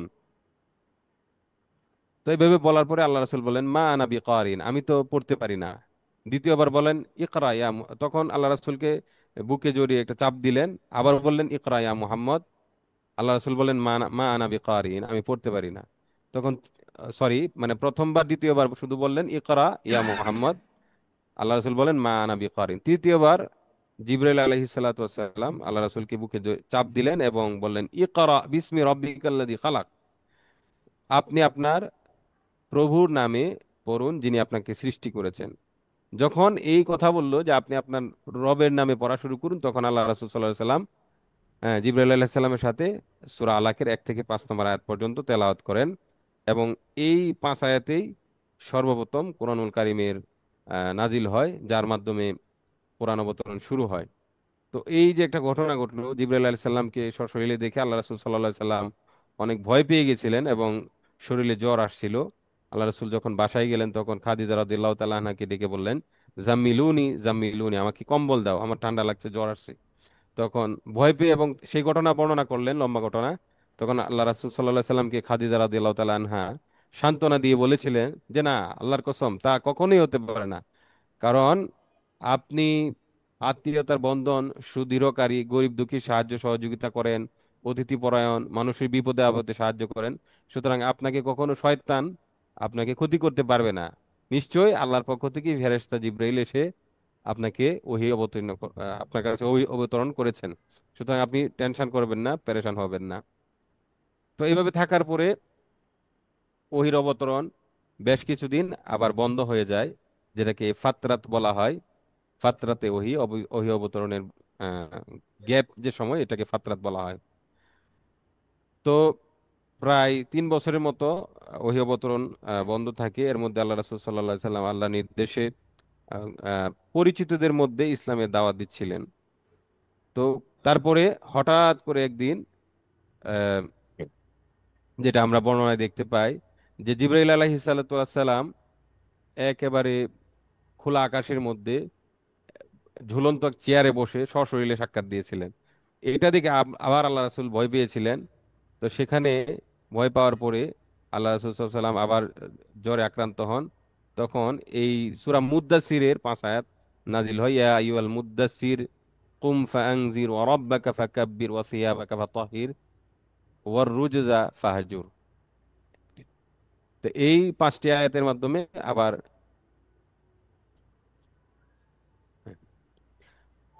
তখন পুনরায় আবার ওহী অবতরণ শুরু হয়। এরপরে ধারাবাহিকভাবে ওহী চলতে থাকে। এখন আমরা আরেকটা সংক্ষিপ্ত তথ্য নিব, যে প্রথম তো অবতীর্ণ হয় সূরা আলাকের 5 আয়াত, এটা আমরা শুনলাম। সর্বশেষ অবতীর্ণ আয়াত নিয়ে মতভেদ আছে। তবে সূরা বাকারার সর্বশেষ যে 281 নম্বর আয়াত, ওয়াত্তাকু ইয়াওমান তুরজাউনা ফীহি ইলাল্লাহ, আহ, অধিকাংশ মুফাসসিরিন কেরাম বলেন এটা সর্বশেষ নাজিল হয়। আবার ইমাম কুরতুবী রহিমাহুল্লাহ তাআলা উনি বলেছেন যে এটি হলো সর্বাধিক পরিচিত এবং বিশুদ্ধ রেওয়ায়াত যে রাসূল সাল্লাল্লাহু আলাইহি সাল্লামের মৃত্যুর 7 দিন বা 21 দিন পূর্বে যেটা নাজিল হয়েছিল বাকারার 221 নম্বর আয়াত। এটা ইবনে হাজার আসকালানী রাহিমাহুল্লাহ, যিনি বিখ্যাত মুফাসসির এবং হাদিস বিশারদ, তিনিও বিশুদ্ধ বলে অভিমত করেছেন। আর সূরা ফাতিহা মুহাম্মদ সাল্লাল্লাহু আলাইহি সাল্লামের কাছে শুরুতে অর্থাৎ প্রথমে তো সূরা আলাকের 5 আয়াত সূরার আংশিক অবতীর্ণ হয়, কিন্তু পরিপূর্ণ সূরা হিসেবে সূরা ফাতিহাই প্রথম অবতীর্ণ হয়। এটা বিশুদ্ধ রেওয়ায়াতে বর্ণিত। এখন সর্বশেষ আয়াতের ব্যাপারে যদিও 281 নম্বর আয়াত আছে, কিন্তু সর্বশেষ সূরা নাজিল হয় সূরা নসর, যেটা বিদায় বিদায় হজের দিন নাজিল হয়েছিল। আর আল ইয়াউমা আকমালতু লাকুম দীনাকুম মায়েদার 3 নম্বর আয়াত, এটাও অবতীর্ণ হয় ওই বিদায় হজের দিনেই। এরপর রাসূলুল্লাহ সাল্লাল্লাহু আলাইহি সাল্লাম 80 দিন জীবিত ছিলেন। রাসূল সাল্লাল্লাহু আলাইহি সাল্লামের জীবনের মাত্র যখন 50 দিন বাকি ছিল, তখন ওই সূরা নিসার 196 নম্বর আয়াত কালালার আয়াত নাজিল হয়। অতঃপর মৃত্যুর 35 দিন বাকি থাকা অবস্থায় লাকাদ জাআকুম রাসূলুম মিন আনফুসিকুম সূরা তওবার 128 নম্বর আয়াতটি অবতীর্ণ হয়, এবং 21 দিন বাকি থাকার সময় আমরা যেটা বলেছি সর্বশেষ আয়াত অবতীর্ণ আয়াত সূরা বাকারার 221 নম্বর আয়াত ওয়াত্তাকু ইয়াওমান তুরজাউনা ফিহি ইলাল্লাহ, এই আয়াতটি নাজিল হয়। এর মাধ্যমে কোরআন অবতীর্ণের ধারাবাহিকতা শেষ হয়। এখন এই ধারাবাহিকতা কখনো আয়াত কখনো সূরা, কোথাও মক্কায় কোথাও মদিনায়, আমরা জানি দুই ধরনের সূরা মাক্কি মাদানি নাজিল হয়। কিন্তু হযরত উসমান রাদিয়াল্লাহু তাআলা আনহু যখন কোরআন জমা করার কাজ, যারা প্রসিদ্ধ সাহাবী ছিলেন, যারা কোরআন সংরক্ষণের কাজে দায়িত্বপ্রাপ্ত ছিলেন, তাদের সমন্বয়ে যখন কাজ করছিলেন, তখন হযরত উসমান রাদিয়াল্লাহু তাআলা আনহু একটা ক্রমধারা 114টা সূরার ক্রমধারা নির্ধারণ করেছিলেন, যেখানে ওই প্রথম যে সূরা আলাকের 5 আয়াত মক্কায় অবতীর্ণ, তারপরে সূরা কলম নাজিল হয়েছিল, এরপরে মুজাম্মিল মুদ্দাসিরের 5 আয়াত, এরকম ভাবে সূরা ফাতিহা, এভাবে আস্তে আস্তে একেবারে সব শেষে যদি আমরা আসি, সর্বশেষ 110 নম্বর সিরিয়ালে আছে সূরা জুমা, এরপরে 111তে ফাতা, 112তে আল মায়েদা, 113তে সূরা তাওবা, এবং 114 নম্বর সিরিয়ালে আছে সূরা নাসর, যেটা সর্বশেষ পূর্ণাঙ্গ কমপ্লিট সূরা, আয়াত না, পূর্ণাঙ্গ কমপ্লিট সূরা। তো এ ব্যাপারে আরো অনেক কাজ আমাদের করতে হবে। তো ওহি সংক্রান্ত যদি আমরা কোরআনের দিকে তাকাই, ওহি আমরা সার্চ দিয়েছিলাম কোরআনে, আহ, সেখানে আও হা একটা শব্দ, আমরা দুইভাবে ওহির শব্দটা পাই, আও হা ওয়াহিয়া, এরকম। আওহা পেয়েছি 72 বার, আর ওয়াহিয়া পেয়েছি 6 বার, এই টোটাল 78 বার ওহি শব্দটি কোরআনে পেয়েছি। আর এরকম ভাবে নাজিল শব্দ দিয়েও কোরআনের ব্যাপারটা বলা আছে, আনজালনা, যেমন ইন্না আনজালনা, উনজিলাত, নাজালাত, এরকম 12টা ডিরাইভ আছে। 12টা ডিরাইভে 298 বার এই শব্দটি ব্যবহার করা হয়েছে অবতীর্ণের ব্যাপারে। তো এই ব্যাপারে ইনশাল্লাহ আমরা পরবর্তী প্রোগ্রামগুলোতে আরো বিস্তারিত তথ্য আপনাদের সামনে উপস্থাপন করব। আম, আহ, ভুল ত্রুটির জন্য আল্লাহ তাআলার কাছে ক্ষমা প্রার্থনা করছি। আল্লাহ তাআলা আমাদের কোরআন থেকে এবং সহি হাদিস থেকে রাসূল সাল্লাল্লাহু আলাইহি সাল্লামকে জেনে বুঝে আমল করার এবং তাকে আইডল মেনে পরকালের সম্মানিত জায়গা লাভ করার তৌফিক দান করুন, আমিন। সম্মানিত উপস্থিতি, আমরা এখন চলে যাব হাম নাচ শোনার জন্যে। নাতে রাসূল সাল্লাল্লাহু আলাইহি ওয়াসাল্লাম, রাসূল সাল্লাল্লাহু আলাইহি সাল্লামের গুণকীর্তন সুরে সুরে শুনবো আমরা আমাদের প্রিয় শিল্পী, যার কাছ থেকে আমরা বিভিন্ন প্রোগ্রামে হামদ এবং নাচ শুনে থাকি, মোহাম্মদ আশরাফুদ্দিন ভাই। জি, আসসালামু আলাইকুম রহমতুল্লাহ। আশরাফ ভাই শুনতে পাচ্ছেন? ওয়ালাইকুম রহমতুল্লাহ। ওয়ালাইকুম আসসালাম রহমতুল্লাহ বারাকাতু। জি, আপনি আমাদেরকে নাতে রাসূল শোনান। আজকের এই মহতী অনুষ্ঠানে যারা শুনছেন, আমি সকল দিনী ভাইদেরকে শুভেচ্ছা জানাচ্ছি। আসসালামু আলাইকুম ওয়ালাইকুম রহমতুল্লাহ। আসসালাম রহমতুল্লাহ। এবং আজকের অনুষ্ঠানে আমাকে সুযোগ দেওয়ার জন্য কোরআন শিক্ষা কেন্দ্রকে ধন্যবাদ জানাচ্ছি। আল্লাহকে যে পাইতে চায়, হযরতকে ভালোবেসে, আল্লাহকে যে পাইতে চায়, হযরতকে ভালোবেসে, আরশ কুরসি লৌহে কালাম, আরশ কুরসি লৌহে কালাম, না চাহিতে পেয়েছে সে, হযরতকে ভালোবেসে, আল্লাহকে যে পাইতে চায়।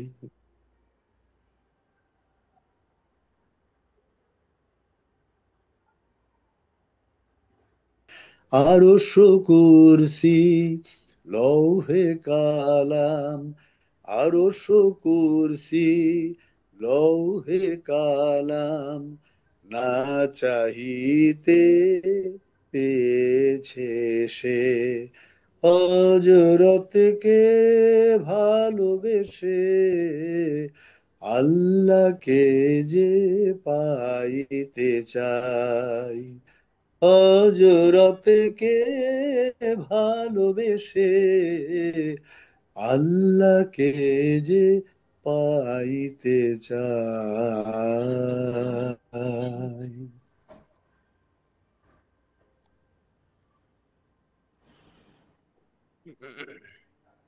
জি, ধন্যবাদ আশরাফ ভাইকে আমাদেরকে চমৎকার নাতে রাসূল সাল্লাল্লাহু আলাইহি সাল্লাম উপহার দেওয়ার জন্য। আল্লাহ তাআলা ওনার কণ্ঠকে আরো হৃদয়গ্রাহী করুক এবং রাসূলের এবং আল্লাহর প্রশংসা যেন আরো বলিষ্ঠ কণ্ঠে মানুষকে শোনাতে পারেন সেই তৌফিক দান করুন। আমরা চলে যাচ্ছি আজকের মূল আলোচনা, আজকের মূল টপিক কোরআনের দৃষ্টিতে মুহাম্মদ সাল্লাল্লাহু আলাইহি সাল্লাম এর জন্য ভালোবাসা, কারণ, উপায়, ফলাফল। চলে যাচ্ছে আমাদের প্রিয় sir professor doctor Mohammad Abdullah বাকি স্যারের কাছে এই আলোচনাটি শোনার জন্য। কোরআনের দৃষ্টিতে মুহাম্মদ সাল্লাল্লাহু আলাইহি সাল্লামের জন্য ভালোবাসা, কারণ, উপায়, ফলাফল। স্যার আসসালামু আলাইকুম ওয়া রাহমাতুল্লাহ। ওয়ালাইকুম আসসালাম ওয়া রাহমাতুল্লাহি ওয়া বারাকাতুহু। শোনা যাচ্ছে কারি সাহেব? জি জি স্যার, শোনা যাচ্ছে। আলহামদুলিল্লাহি রাব্বিল আলামিন, ওয়াসসালাতু ওয়াসসালামু আলা রাসূলিহিল কারীম ওয়া আলা আলিহি ওয়া সাহবিহি আজমাইন। আল্লাহ রাব্বুল আলামিনের শুকরিয়া আদায় করছি, তার গুণকীর্তন করছি, তার প্রশংসা করছি, যিনি আমাদেরকে আজকে এবারে রবিউল আউয়ালের প্রথম সপ্তাহে সাপ্তাহিক শনিবারের অনলাইন ক্লাসে আল্লাহকে যে পাইতে চায়, হযরতকে ভালোবেসে, বিখ্যাত কবির বিখ্যাত এই পংক্তিটি প্রতিপাদ্য করে একটু বৈচিত্র্যময় আলোচনা উপস্থাপন করার জন্য সাহায্য করেছেন। আমরা সূচনা করেছিলাম খুবই অল্প সময় নিয়ে, এবং যে পরিকল্পনাতে আগানো হচ্ছিল তাতে সময়ের চাইতে আমাদের আলোচনার বিষয়বস্তু বড় হয়ে গেল। সেজন্য প্রত্যেক বক্তাই তার আলোচনা সংক্ষিপ্ত করেছিলেন। আলহামদুলিল্লাহ, আমরা এখন আজকের আলোচনার শেষ অংশে এসেছি, এবং যেটা আজকের প্রতিপাদ্যের সঙ্গে খুবই সম্পূরক। আজকের যে বিষয়ে আমি আলোচনা করতে চাচ্ছি সেটা হলো কোরআনের দৃষ্টিতে মুহাম্মদ সাল্লাল্লাহু আলাইহি ওয়াসাল্লামের জন্য ভালোবাসা, কেন, কিভাবে। আজকে হয়তো শুধুমাত্র মোহাম্মদ সাল্লাল্লাহু আলাইহি সাল্লামকে কেন ভালোবাসবো সে বিষয়েই সীমাবদ্ধ তো থাকতেই হবে, উপরন্তু আমাকে সংক্ষিপ্ত করতে হবে। কারণ ইতিমধ্যে 10:30 বেজে গেছে।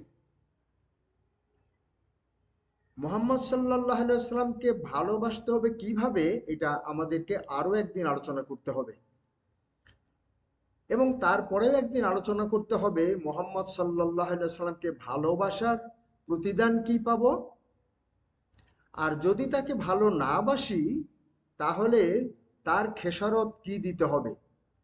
ফলে মূলত কোরআনের দৃষ্টিতে মোহাম্মদ সাল্লাল্লাহু আলাইহি সাল্লামের ভালোবাসা আমার খুবই দুর্বল প্রস্তুতিতেও 4টি বড় বড় ভাগে বিভক্ত করতে হবে। শুরু করছি আজকের অংশটুকু, মোহাম্মদ সাল্লাল্লাহু আলাইহি সাল্লামকে কেন ভালোবাসতে হবে। ঘোর বিভ্রান্তিতে ডুবে থাকা মানব গোষ্ঠীকে সুমহান প্রতিপালকের আয়াত পাঠের মাধ্যমে কিতাব এবং হিকমত শিক্ষা দিয়ে পবিত্র, পরিচ্ছন্ন, সুখী, সমৃদ্ধ করার জন্যেই আল্লাহ উম্মিদের মধ্য থেকে মোহাম্মদ সাল্লাল্লাহু আলাইহি সাল্লামকে রসুল করে পাঠিয়েছিলেন। পরাক্রমশালী, প্রজ্ঞাময় আল্লাহর অবিস্মরণীয় এ উদ্যোগের ফলেই মোহাম্মদ সাল্লাল্লাহু আলাইহি সাল্লামের সময়ের মানুষেরা তো বটেই, তারপরে অনেক দূরে অবস্থানকারী জনগোষ্ঠী হিসাবে আমরা এবং এরপরে পৃথিবী ধ্বংসের পূর্ব পর্যন্ত সকল মানব গোষ্ঠী মোহাম্মদ সাল্লাল্লাহু আলাইহি সাল্লামের অনুসরণে পবিত্র, পরিচ্ছন্ন, সুখী, সমৃদ্ধ, সম্মানিত হওয়ার সুযোগ পেয়ে যাচ্ছেন। মোহাম্মদ সাল্লাল্লাহু আলাইহি সাল্লাম মহান চরিত্রে অধিষ্ঠিত, তার জন্য অবশ্যই নিরবচ্ছিন্ন পুরস্কার রয়েছে। আমি সময় বাঁচানোর জন্য রেফারেন্সগুলো বলছি না, প্রত্যেকটা রেফারেন্স আছে কোরআন থেকে। তাহলে সেই পরিপ্রেক্ষিতে মোহাম্মদ সাল্লাল্লাহু আলাইহি সাল্লামের ভালোবাসার পাত্র যদি আমরা হতে পারি, তাহলে এ ধরনের নিরবচ্ছিন্ন পুরস্কারের আশা তো আমরাও করতে পারি, তাই না? এছাড়া সূরা আলার 8 নম্বরে কোরআন ঘোষণা করছে, আল্লাহ তো মোহাম্মদ সাল্লাল্লাহু আলাইহি সাল্লামের জন্য সহজ পথ সুগম করে দিয়েছেন। মোহাম্মদ সাল্লাল্লাহু আলাইহি সাল্লামকে ভালোবাসতে পারলে এভাবে আমাদের জন্যও তো আল্লাহ সহজ পথ সুগম করে দিবেন, সে বিশ্বাস তো যথেষ্ট যুক্তিসঙ্গত। মোহাম্মদ সাল্লাল্লাহু আলাইহি সাল্লামের প্রতিপালক তাকে পরিত্যাগ না করা, তার প্রতি বিরূপ না হওয়া বা রাগান্বিত না হওয়া, তার জন্য পূর্ববর্তী সময়ের তুলনায় পরবর্তী সময়কে উত্তম করা, তাকে সন্তুষ্ট করার মতো অনুগ্রহ দান করার অঙ্গীকার করেছেন।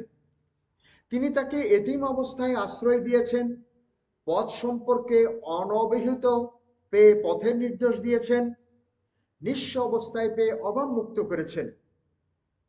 আল্লাহ মুহাম্মদ সাল্লাল্লাহু আলাইহি সাল্লামের বক্ষ তার কল্যাণে প্রশস্ত করে দিয়েছেন, তার অতিশয় দুঃখ কষ্ট ভার অপসারণ করেছেন এবং তার খ্যাতিকে উচ্চ মর্যাদা দিয়েছেন। সূরা দোহা এবং ইনশিরাতে আমরা এই বক্তব্য পাই।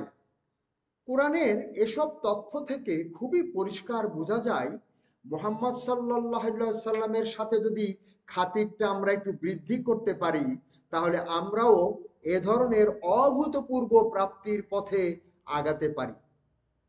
মুহাম্মদ সাল্লাল্লাহু আলাইহি সাল্লাম আল্লাহর অসীম করুণাপ্রাপ্ত ব্যক্তি। তাকে ভালোবাসার মাধ্যমে আমরাও আল্লাহর অসীম করুণা প্রাপ্তদের অন্তর্ভুক্ত হওয়ার সুযোগ গ্রহণে আশান্বিত হতে পারি নাকি? বনি ইসরায়েলের 86 থেকে 87 আয়াতে উল্লেখ করা হয়েছে কোরআনে, মুহাম্মদ সাল্লাল্লাহু আলাইহি সাল্লামের প্রতি আল্লাহর অনুগ্রহ সীমাহীন। মুহাম্মদ সাল্লাল্লাহু আলাইহি সাল্লামের প্রতি ভালোবাসা আমাদেরকেও আল্লাহর এই সীমাহীন অনুগ্রহ প্রাপ্তিতে অবশ্যই সাহায্য করবে। সূরা আম্বিয়ার 107 থেকে 112 আয়াতে পরিষ্কার করে বলা হয়েছে, মুহাম্মদ সাল্লাল্লাহু আলাইহি সাল্লাম বিশ্ববাসীর জন্য রহমত স্বরূপ। আমাদেরও তো প্রত্যেকেরই আল্লাহ রহমতের প্রয়োজন আছে, তাই না? তাহলে তো মোহাম্মদ সাল্লাল্লাহু আলাইহি সাল্লামের কাছে আমাদেরকে যেতেই হবে। সূরা হজের ৭৮ নম্বর আয়াত থেকে আমরা বুঝতে পারি মোহাম্মদ সাল্লাল্লাহু আলাইহি সাল্লাম সাক্ষী হবেন তার উম্মতের জন্য, এবং মুসলিমরা সাক্ষী হবে গোটা মানব জাতির জন্য। উপযুক্ত ভালোবাসার পাত্র হওয়া ছাড়া আমরা তো কোনোভাবেই মোহাম্মদ সাল্লাল্লাহু আলাইহি সাল্লামের সুপারিশ প্রাপ্তদের অন্তর্ভুক্ত হতে পারবো না। কাউসারের ১ থেকে ৩-এ আল্লাহ খুব সুস্পষ্টভাবে বলেছেন মোহাম্মদ সাল্লাল্লাহু আলাইহি সাল্লামকেই মানব জাতির মধ্যে একমাত্র মোহাম্মদ সাল্লাল্লাহু আলাইহি সাল্লামকেই হাসরের মাঠের একমাত্র পানির উৎস কাউসার দান করেছেন। তার প্রতি বিদ্বেষ পোষণকারীদেরকে তিনি নির্বংশ করেছেন। কাউসার পানির প্রয়োজন হবে না এটা মনে করার কাউকে কি পাওয়া যাবে? সে প্রেক্ষিতে কেউ কি এখন মোহাম্মদ সাল্লাল্লাহু আলাইহি সাল্লামকে না ভালোবেসে পারবেন? আল্লাহ যে মোহাম্মদ সাল্লাল্লাহু আলাইহি সাল্লামের প্রতি অনুগ্রহ করেছেন এবং তার ফেরেশতারাও যে মোহাম্মদ সাল্লাল্লাহু আলাইহি সাল্লামের জন্য অনুগ্রহ প্রার্থনা করে চলেছেন, সেই মোহাম্মদের প্রতি ভালোবাসা থাকলে তো আমিও অনুগ্রহ প্রাপ্তির সুযোগ পাবো। আর তাই তো মুনাফিকদেরকেও মোহাম্মদ সাল্লাল্লাহু আলাইহি সাল্লামের জন্য অনুগ্রহ প্রার্থনা করা, সরি একটু ভুল হয়ে গেছে, আর তাই তো মুমিনদেরকেও মোহাম্মদ সাল্লাল্লাহু আলাইহি সাল্লামের জন্য অনুগ্রহ প্রার্থনা করা এবং তাকে যথাযথভাবে সালাম জানানোর নির্দেশ দেওয়া হয়েছে সূরা আহজাবের ৫৬-৫৭ আয়াতে।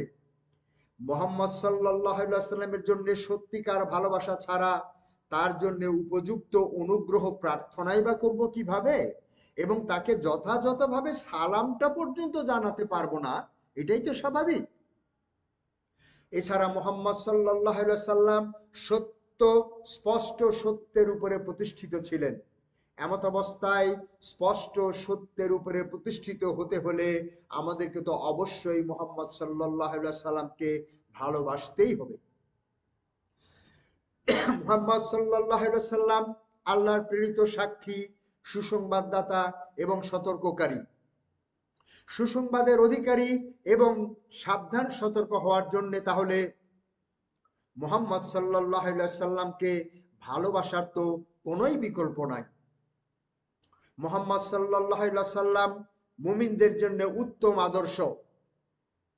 মুহাম্মদ সাল্লাল্লাহু আলাইহি সাল্লাম সাক্ষী, সুসংবাদদাতা, সতর্ককারী, আল্লাহর দিকে আহ্বানকারী এবং উজ্জ্বল প্রদীপ। সেই মুহাম্মদ সাল্লাল্লাহু আলাইহি সাল্লামকে পছন্দ না করলে, ভালো না বাসলে আল্লাহর দিকে অগ্রসর হওয়ার আর তো কোনো পথ নাই। মুহাম্মদ সাল্লাল্লাহু আলাইহি সাল্লাম মহান চরিত্রের অধিকারী, তাকে ভালো না বাসার আর কি কোনো কারণ থাকতে পারে? সূরা সাফ এর ৯ম আয়াত আমাদেরকে জানাচ্ছে প্রচলিত সকল দিনের উপর আল্লাহর কাছ থেকে প্রাপ্ত হিদায়েত এবং সত্য দিনকে বিজয়ী করার জন্যই যে মুহাম্মদ সাল্লাল্লাহু আলাইহি সাল্লামের আগমন, মুমিন হিসেবে আমরা তো তাকে অবশ্যই স্বাগতম জানাবো। কারণ শুধু কাফের আর মুশরিক ছাড়া আর কেউই রাসূলুল্লাহ সাল্লাল্লাহু আলাইহি সাল্লামের এই উদ্দেশ্যে পৃথিবীতে আগমন পছন্দ করতে পারে না। মুহাম্মদ সাল্লাল্লাহু আলাইহি সাল্লাম এসেছিলেন করুণাময়, পরম দয়ালু আল্লাহর সুস্পষ্ট আয়াত নিয়ে আমাদেরকে অন্ধকার থেকে আলোতে আনার জন্য। মুহাম্মদ সাল্লাল্লাহু আলাইহি সাল্লামকে আল্লাহ সুস্পষ্ট বিজয় দিয়েছেন, তার অতীত ও ভবিষ্যৎ ত্রুটিসমূহ মার্জনা করেছেন এবং তার প্রতি আল্লাহর অনুগ্রহ পূর্ণ করেছেন এবং তাকে সরল পথে পরিচালিত করেছেন এবং তাকে বলিষ্ঠ সাহায্য দান করেছেন।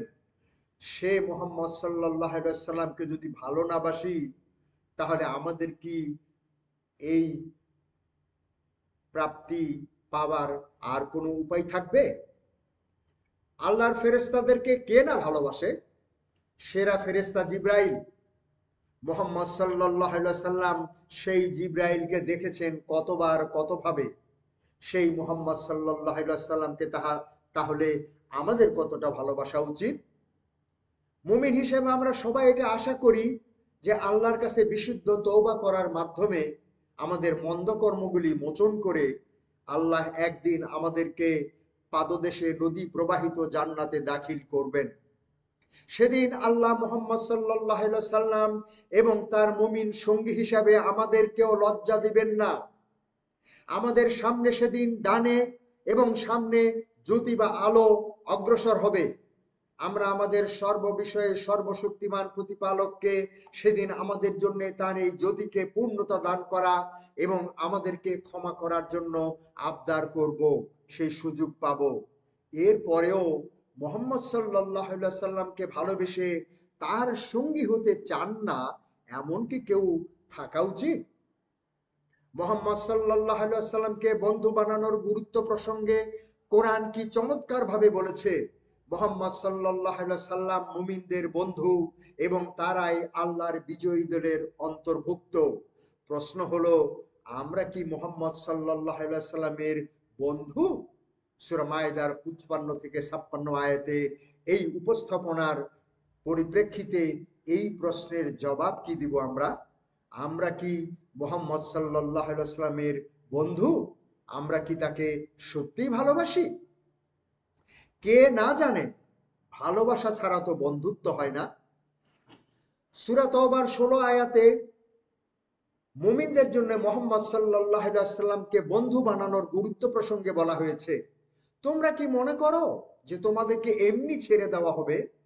যখন পর্যন্ত আল্লাহ না প্রকাশ করেন তোমাদের মধ্যে কারা মুজাহিদ এবং কারা আল্লাহ এবং তার রসুল মানে মোহাম্মদ সাল্লাল্লাহু আলাইহি সাল্লাম এবং মুমিনদেরকে বাদ দিয়ে অন্য কাউকে অন্তরঙ্গ বন্ধুরূপে গ্রহণ করেনি।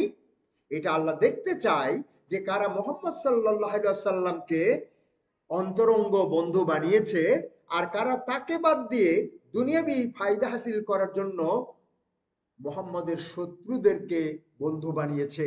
এটা না দেখা পর্যন্ত আল্লাহ তো এমনি এমনি আমাদেরকে ছেড়ে দিবেন না। তোমরা যা করো সে সম্বন্ধে আল্লাহ সবিশেষ অবহিত। সূরা তওবার 62-63 আয়াতে আরো পরিষ্কার করে বলা হয়েছে, মুমিনদের জন্য মুহাম্মদ সাল্লাল্লাহু আলাইহি সাল্লাম বিশেষ রহমত। সুতরাং আমাদের অবশ্য কর্তব্য তাকে সন্তুষ্ট করা, তাকে খুশি করা, তাকে ভালোবাসা। এটা মুহাম্মদ সাল্লাল্লাহু আলাইহি সাল্লামের প্রাপ্য। যদি আমরা তাকে খুশি না করি, তার প্রাপ্য অনুযায়ী তাকে ভালো না বাসি, তাহলে মুহাম্মদ সাল্লাল্লাহু আলাইহি সাল্লাম কষ্ট পাবেন। আর তাকে যারা কষ্ট দিবে তাদের জন্য আছে মর্মন্তুদ শাস্তি। মুহাম্মদ সাল্লাল্লাহু আলাইহি সাল্লামের বিরোধিতাকারীদের জন্য আছে চরম লাঞ্ছনা, জাহান্নামের স্থায়ী আগুন। আশা করি আজকের এই সংক্ষিপ্ত আলোচনা থেকে আমরা একটা ক্ষুদ্র ধারণা পেয়েছি যে কোরআন কিভাবে যুক্তিসঙ্গত উপায়ে মুহাম্মদ সাল্লাল্লাহু আলাইহি সাল্লামকে ভালোবাসা এই বিষয়টি উপস্থাপন করেছে।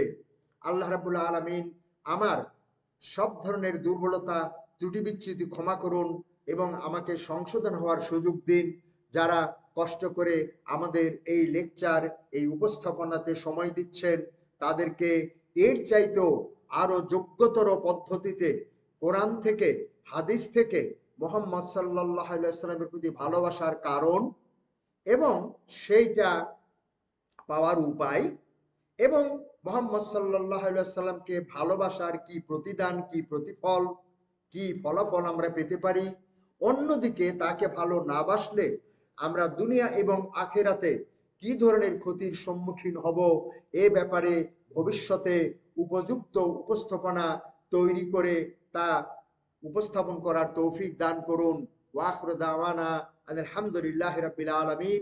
আসসালামু আলাইকুম ওয়া রাহমাতুল্লাহি ওয়া বারাকাতুহু। এখন আপনাদের প্রশ্ন উত্তরের সময়, কারণ আমরা যে কোনো ভাবেই হোক 11টার মধ্যে অনুষ্ঠান শেষ করতে চাচ্ছি। এখন আপনাদের জন্য দুইটি ঘোষণা আমি উপস্থাপন করছি। আমরা যারা মুহাম্মদ সাল্লাল্লাহু আলাইহি সাল্লামকে ভালোবেসে ধন্য হতে চাই আর সে উদ্দেশ্যে আজকের এই অনুষ্ঠানে যোগদান করেছিলাম অনলাইনে, যারা আমরা রাসূলুল্লাহ সাল্লাল্লাহু আলাইহি সাল্লামকে সালাম দেওয়ার জন্য মদিনাতে উপস্থিত হই, যারা হাউজে কাউসারের পানি পাওয়ার জন্য রাসূলের সঙ্গে হাসরের মাঠে দেখা করার আগ্রহ নিয়ে অপেক্ষা করছি, এবং যারা আমরা রাসূলুল্লাহ সাল্লাল্লাহু আলাইহি ওয়াসাল্লামের সুপারিশ নিয়ে জান্নাতে প্রবেশ করতে চাই, তারা কি একটা দিন এই মুহাম্মদ সাল্লাল্লাহু আলাইহি ওয়াসাল্লামের জন্য দিতে পারেন? আমাদের দরুদের উচ্চারণটা কেমন? আমরা কয়জন এটার অর্থ জানি? আমরা কি ভাষায় কিভাবে রসুলকে মদিনায় রওজাতে সালাম দিই, সেটার শিক্ষা এবং বিশ্লেষণ কি? আমরা যারা নামাজে দরুদ পড়ি, আমরা যারা বিভিন্ন সময় তার নাম উচ্চারণে সালাম দিই, আমাদের এই উচ্চারণগুলো কেমন? আমাদের এটার অর্থ জানা কেমন? এবং আমাদের এইটার ব্যাখ্যা বিশ্লেষণ এবং শিক্ষার পরিমাণ কেমন? এটা কি আমাদের একটু পরীক্ষা করে দেখা উচিত না?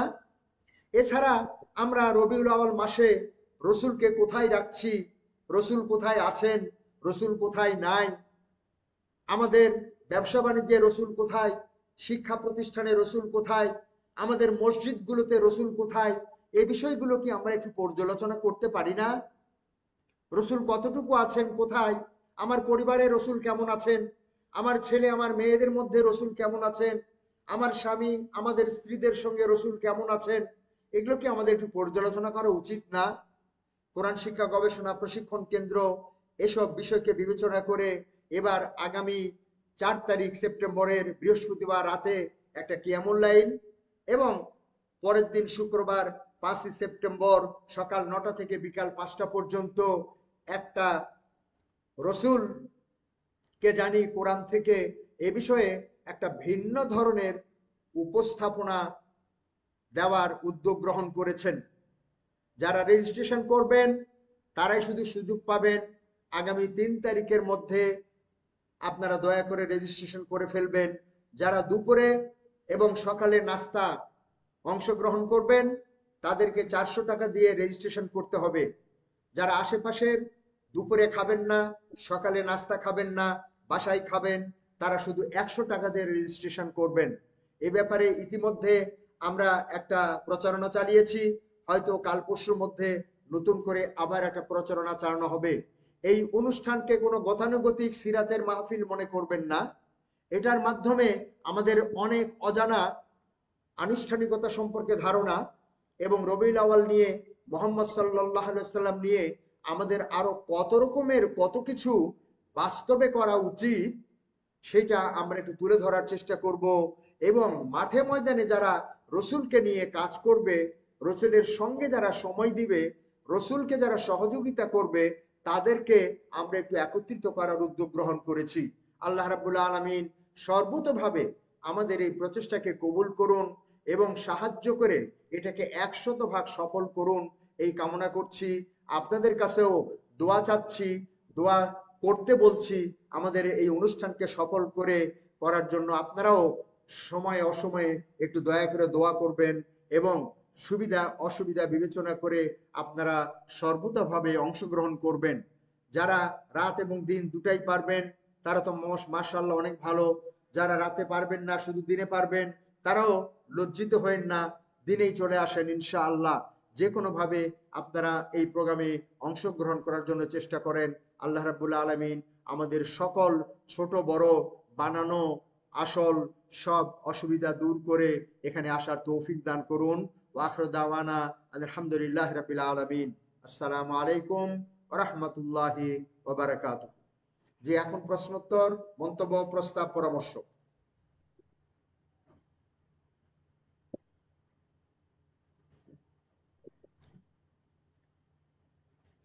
জি, আমরা যারা কথা বলতে চাই একটু মেহরবানি করে হ্যান্ড রাইজ করুন অথবা চ্যাট বক্সে মেসেজ দিন। জি, রফিক স্যার। আসসালামু আলাইকুম রহমতুল্লাহ। ওয়ালাইকুম আসসালাম ওয়া রাহমাতুল্লাহি ওয়া ওয়ালাইকুম আসসালাম বারাকাতুহু। রহমতুল্লাহ বরকাত।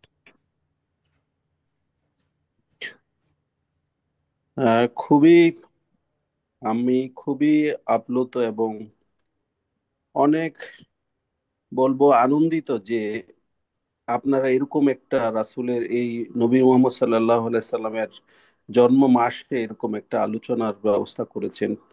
টপিকস গুলো খুবই প্রাসঙ্গিক ছিল সবগুলো টপিকসের আলোচনায় সবাইকে অনুপ্রাণিত করেছে, এটি আমার বিশ্বাস।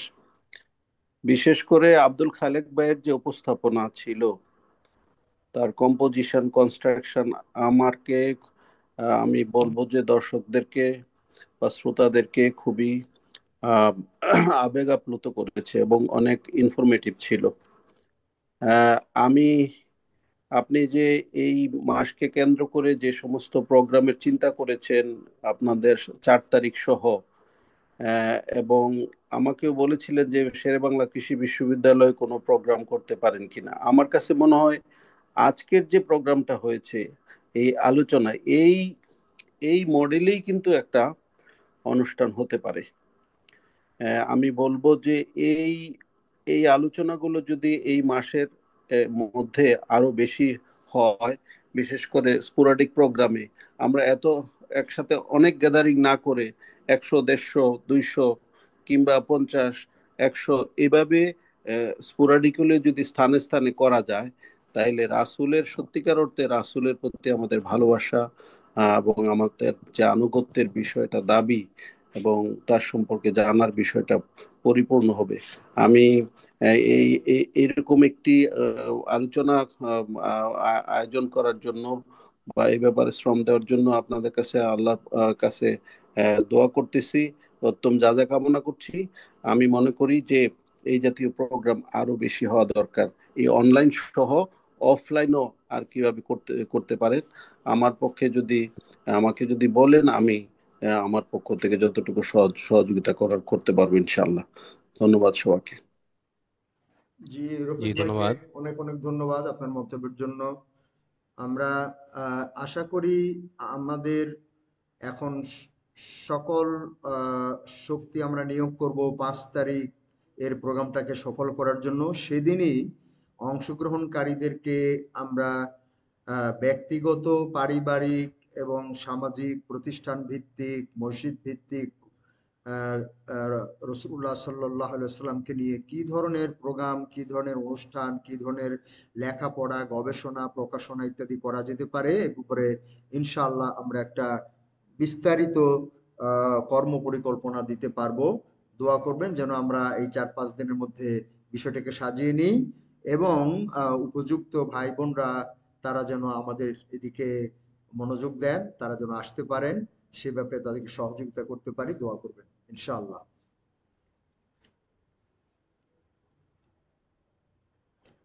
নেক্সট আরো কেউ আছেন বলার? জি, মাহফুজুর রহমান ভাই।